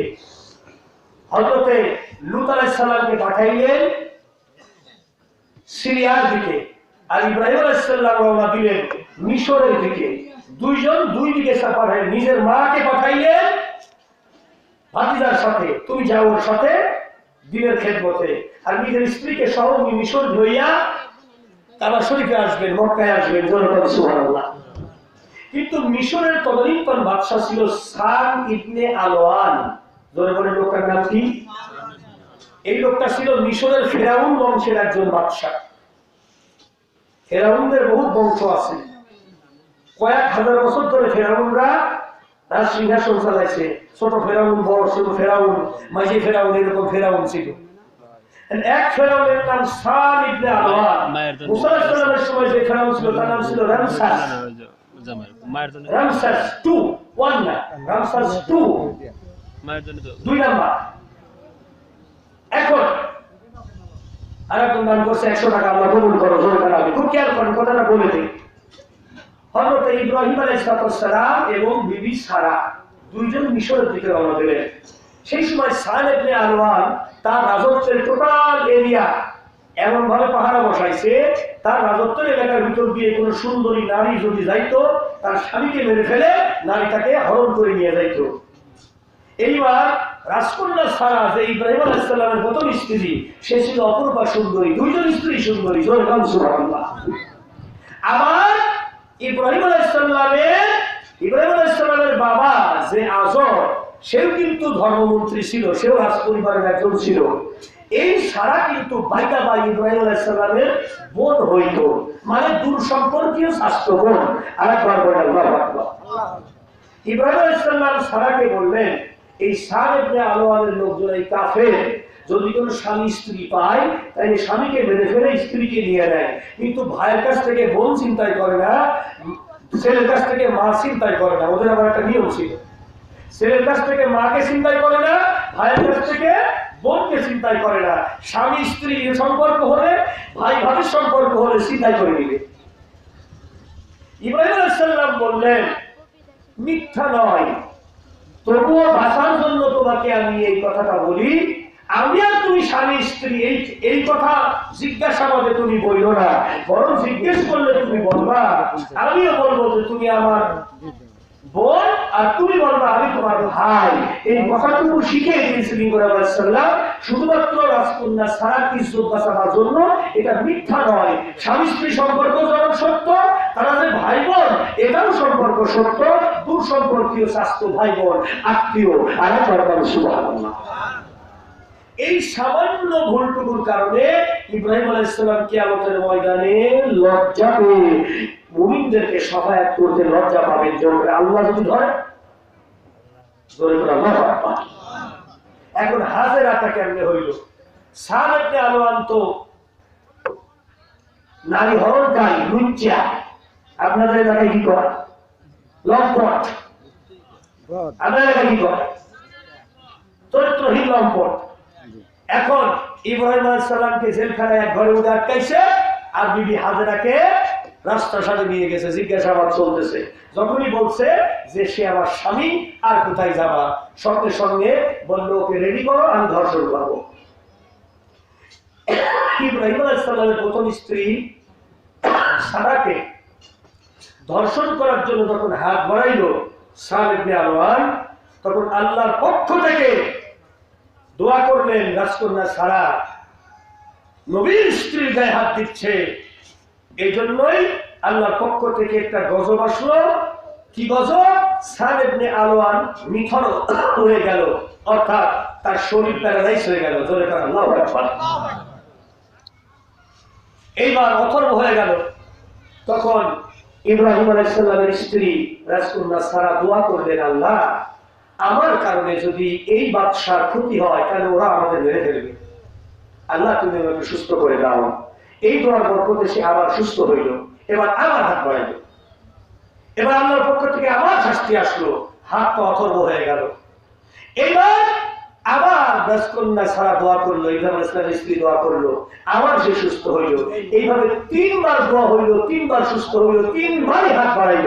চতুর্থবারে যখন সুস্থ হলো, তখন সাদ ইবনে আলওয়ান সে আর রাজকন্যা সারার দিকে, ইব্রাহিম আলাইহিস সালামের স্ত্রীর দিকে হাত বাড়াইল না, কারণ সে বুঝতে পারলো যে এই মহিলার সাথে এমন সুপার পাওয়ার কোন ক্ষমতাধর সত্তার সম্পর্ক আছে, যার গায়ে হাত দিলে আবার রেহাই না। শেষ পর্যন্ত তার এই সুস্থতার জন্য সে যে দোয়া করলো, এই দোয়ার জন্য হাজিরা হিসাবে, সম্মাননা হিসাবে, সম্মানী হিসাবে এই রাজা বললো, সাদ ইবনে আলওয়ান বলল, আমার একটা মেয়ে আছে, সেই মেয়েকে তোমাকে আমি দান করে দিলাম, সে তোমার সেবা করবে। তুমি যেহেতু আল্লাহওয়ালা আমার মহিলা, আল্লাহর সাথে, স্রষ্টার সাথে তোমার সম্পর্ক আছে, অতএব আমার এই কন্যাটাকে তোমার এই উপকারের পুরস্কার হিসাবে, প্রতিদান হিসাবে, হাজিরা হিসাবে, কাজের হাজিরা হিসাবে তোমাকে এই মেয়েটাকে আমি দিয়ে দিলাম। আর একবার বলুন সুবহানাল্লাহ। এই সেই হাজিরা, পরবর্তীতে আমার নাম রেখেছি হাজেরা। কাজে কর্মে উপার্জন, এটাকে হাজিরা বলা হয়। যেমন জোন খাটে, পাইট খাটে, মানুষ বাড়ি কাজ করে, তাকে কি দেওয়া হয়? হাজিরা দেওয়া হয়। হাজিরা মানে কি? কাজের বিনিময়ে যা দেওয়া হয় সেটার নাম হাজিরা। এই হলো সেই মহিলা, কাজের বিনিময়ে হাজিরা। এই হাজিরার সঙ্গে পরবর্তীতে দ্বিতীয় স্ত্রী হিসাবে বিবাহ হয়। সেটা প্রথম স্ত্রীর অনুরোধে, যেহেতু দীর্ঘদিন যাবৎ সারার গর্ভে কোনো সন্তান হয়নি, এই সারাই পরামর্শ দিল, আমার এই খাদের মহিলাটাকে, হাজিরাকে যদি তুমি বিবাহ করো, তার সঙ্গে বাসন করো, তার যদি একটা বাচ্চা হয় তাও তোমার বংশ বাঁচবে। এই জন্য ইব্রাহিম আলাইহিস সালাম পরবর্তীতে বিয়ে করেছিলেন। এই হাজিরার বংশে ঔরসে যে ইসমাইল জন্ম নিল, সেই ইসমাইলের বংশে আখেরি নবী মুহাম্মদ রাসূলুল্লাহ সাইয়্যিদুল মুরসালিন জন্ম হলো। আরেকবার বলেন আল্লাহু আকবার। প্রিয় হাজিরিন, আজকের আলোচনা শুনে কি আপনাদের লস হলো না লাভ হলো? লাভ হলো। তাহলে মহান আল্লাহ রাব্বুল আলামিনের দরবারে আমরা এখন দোয়া করব।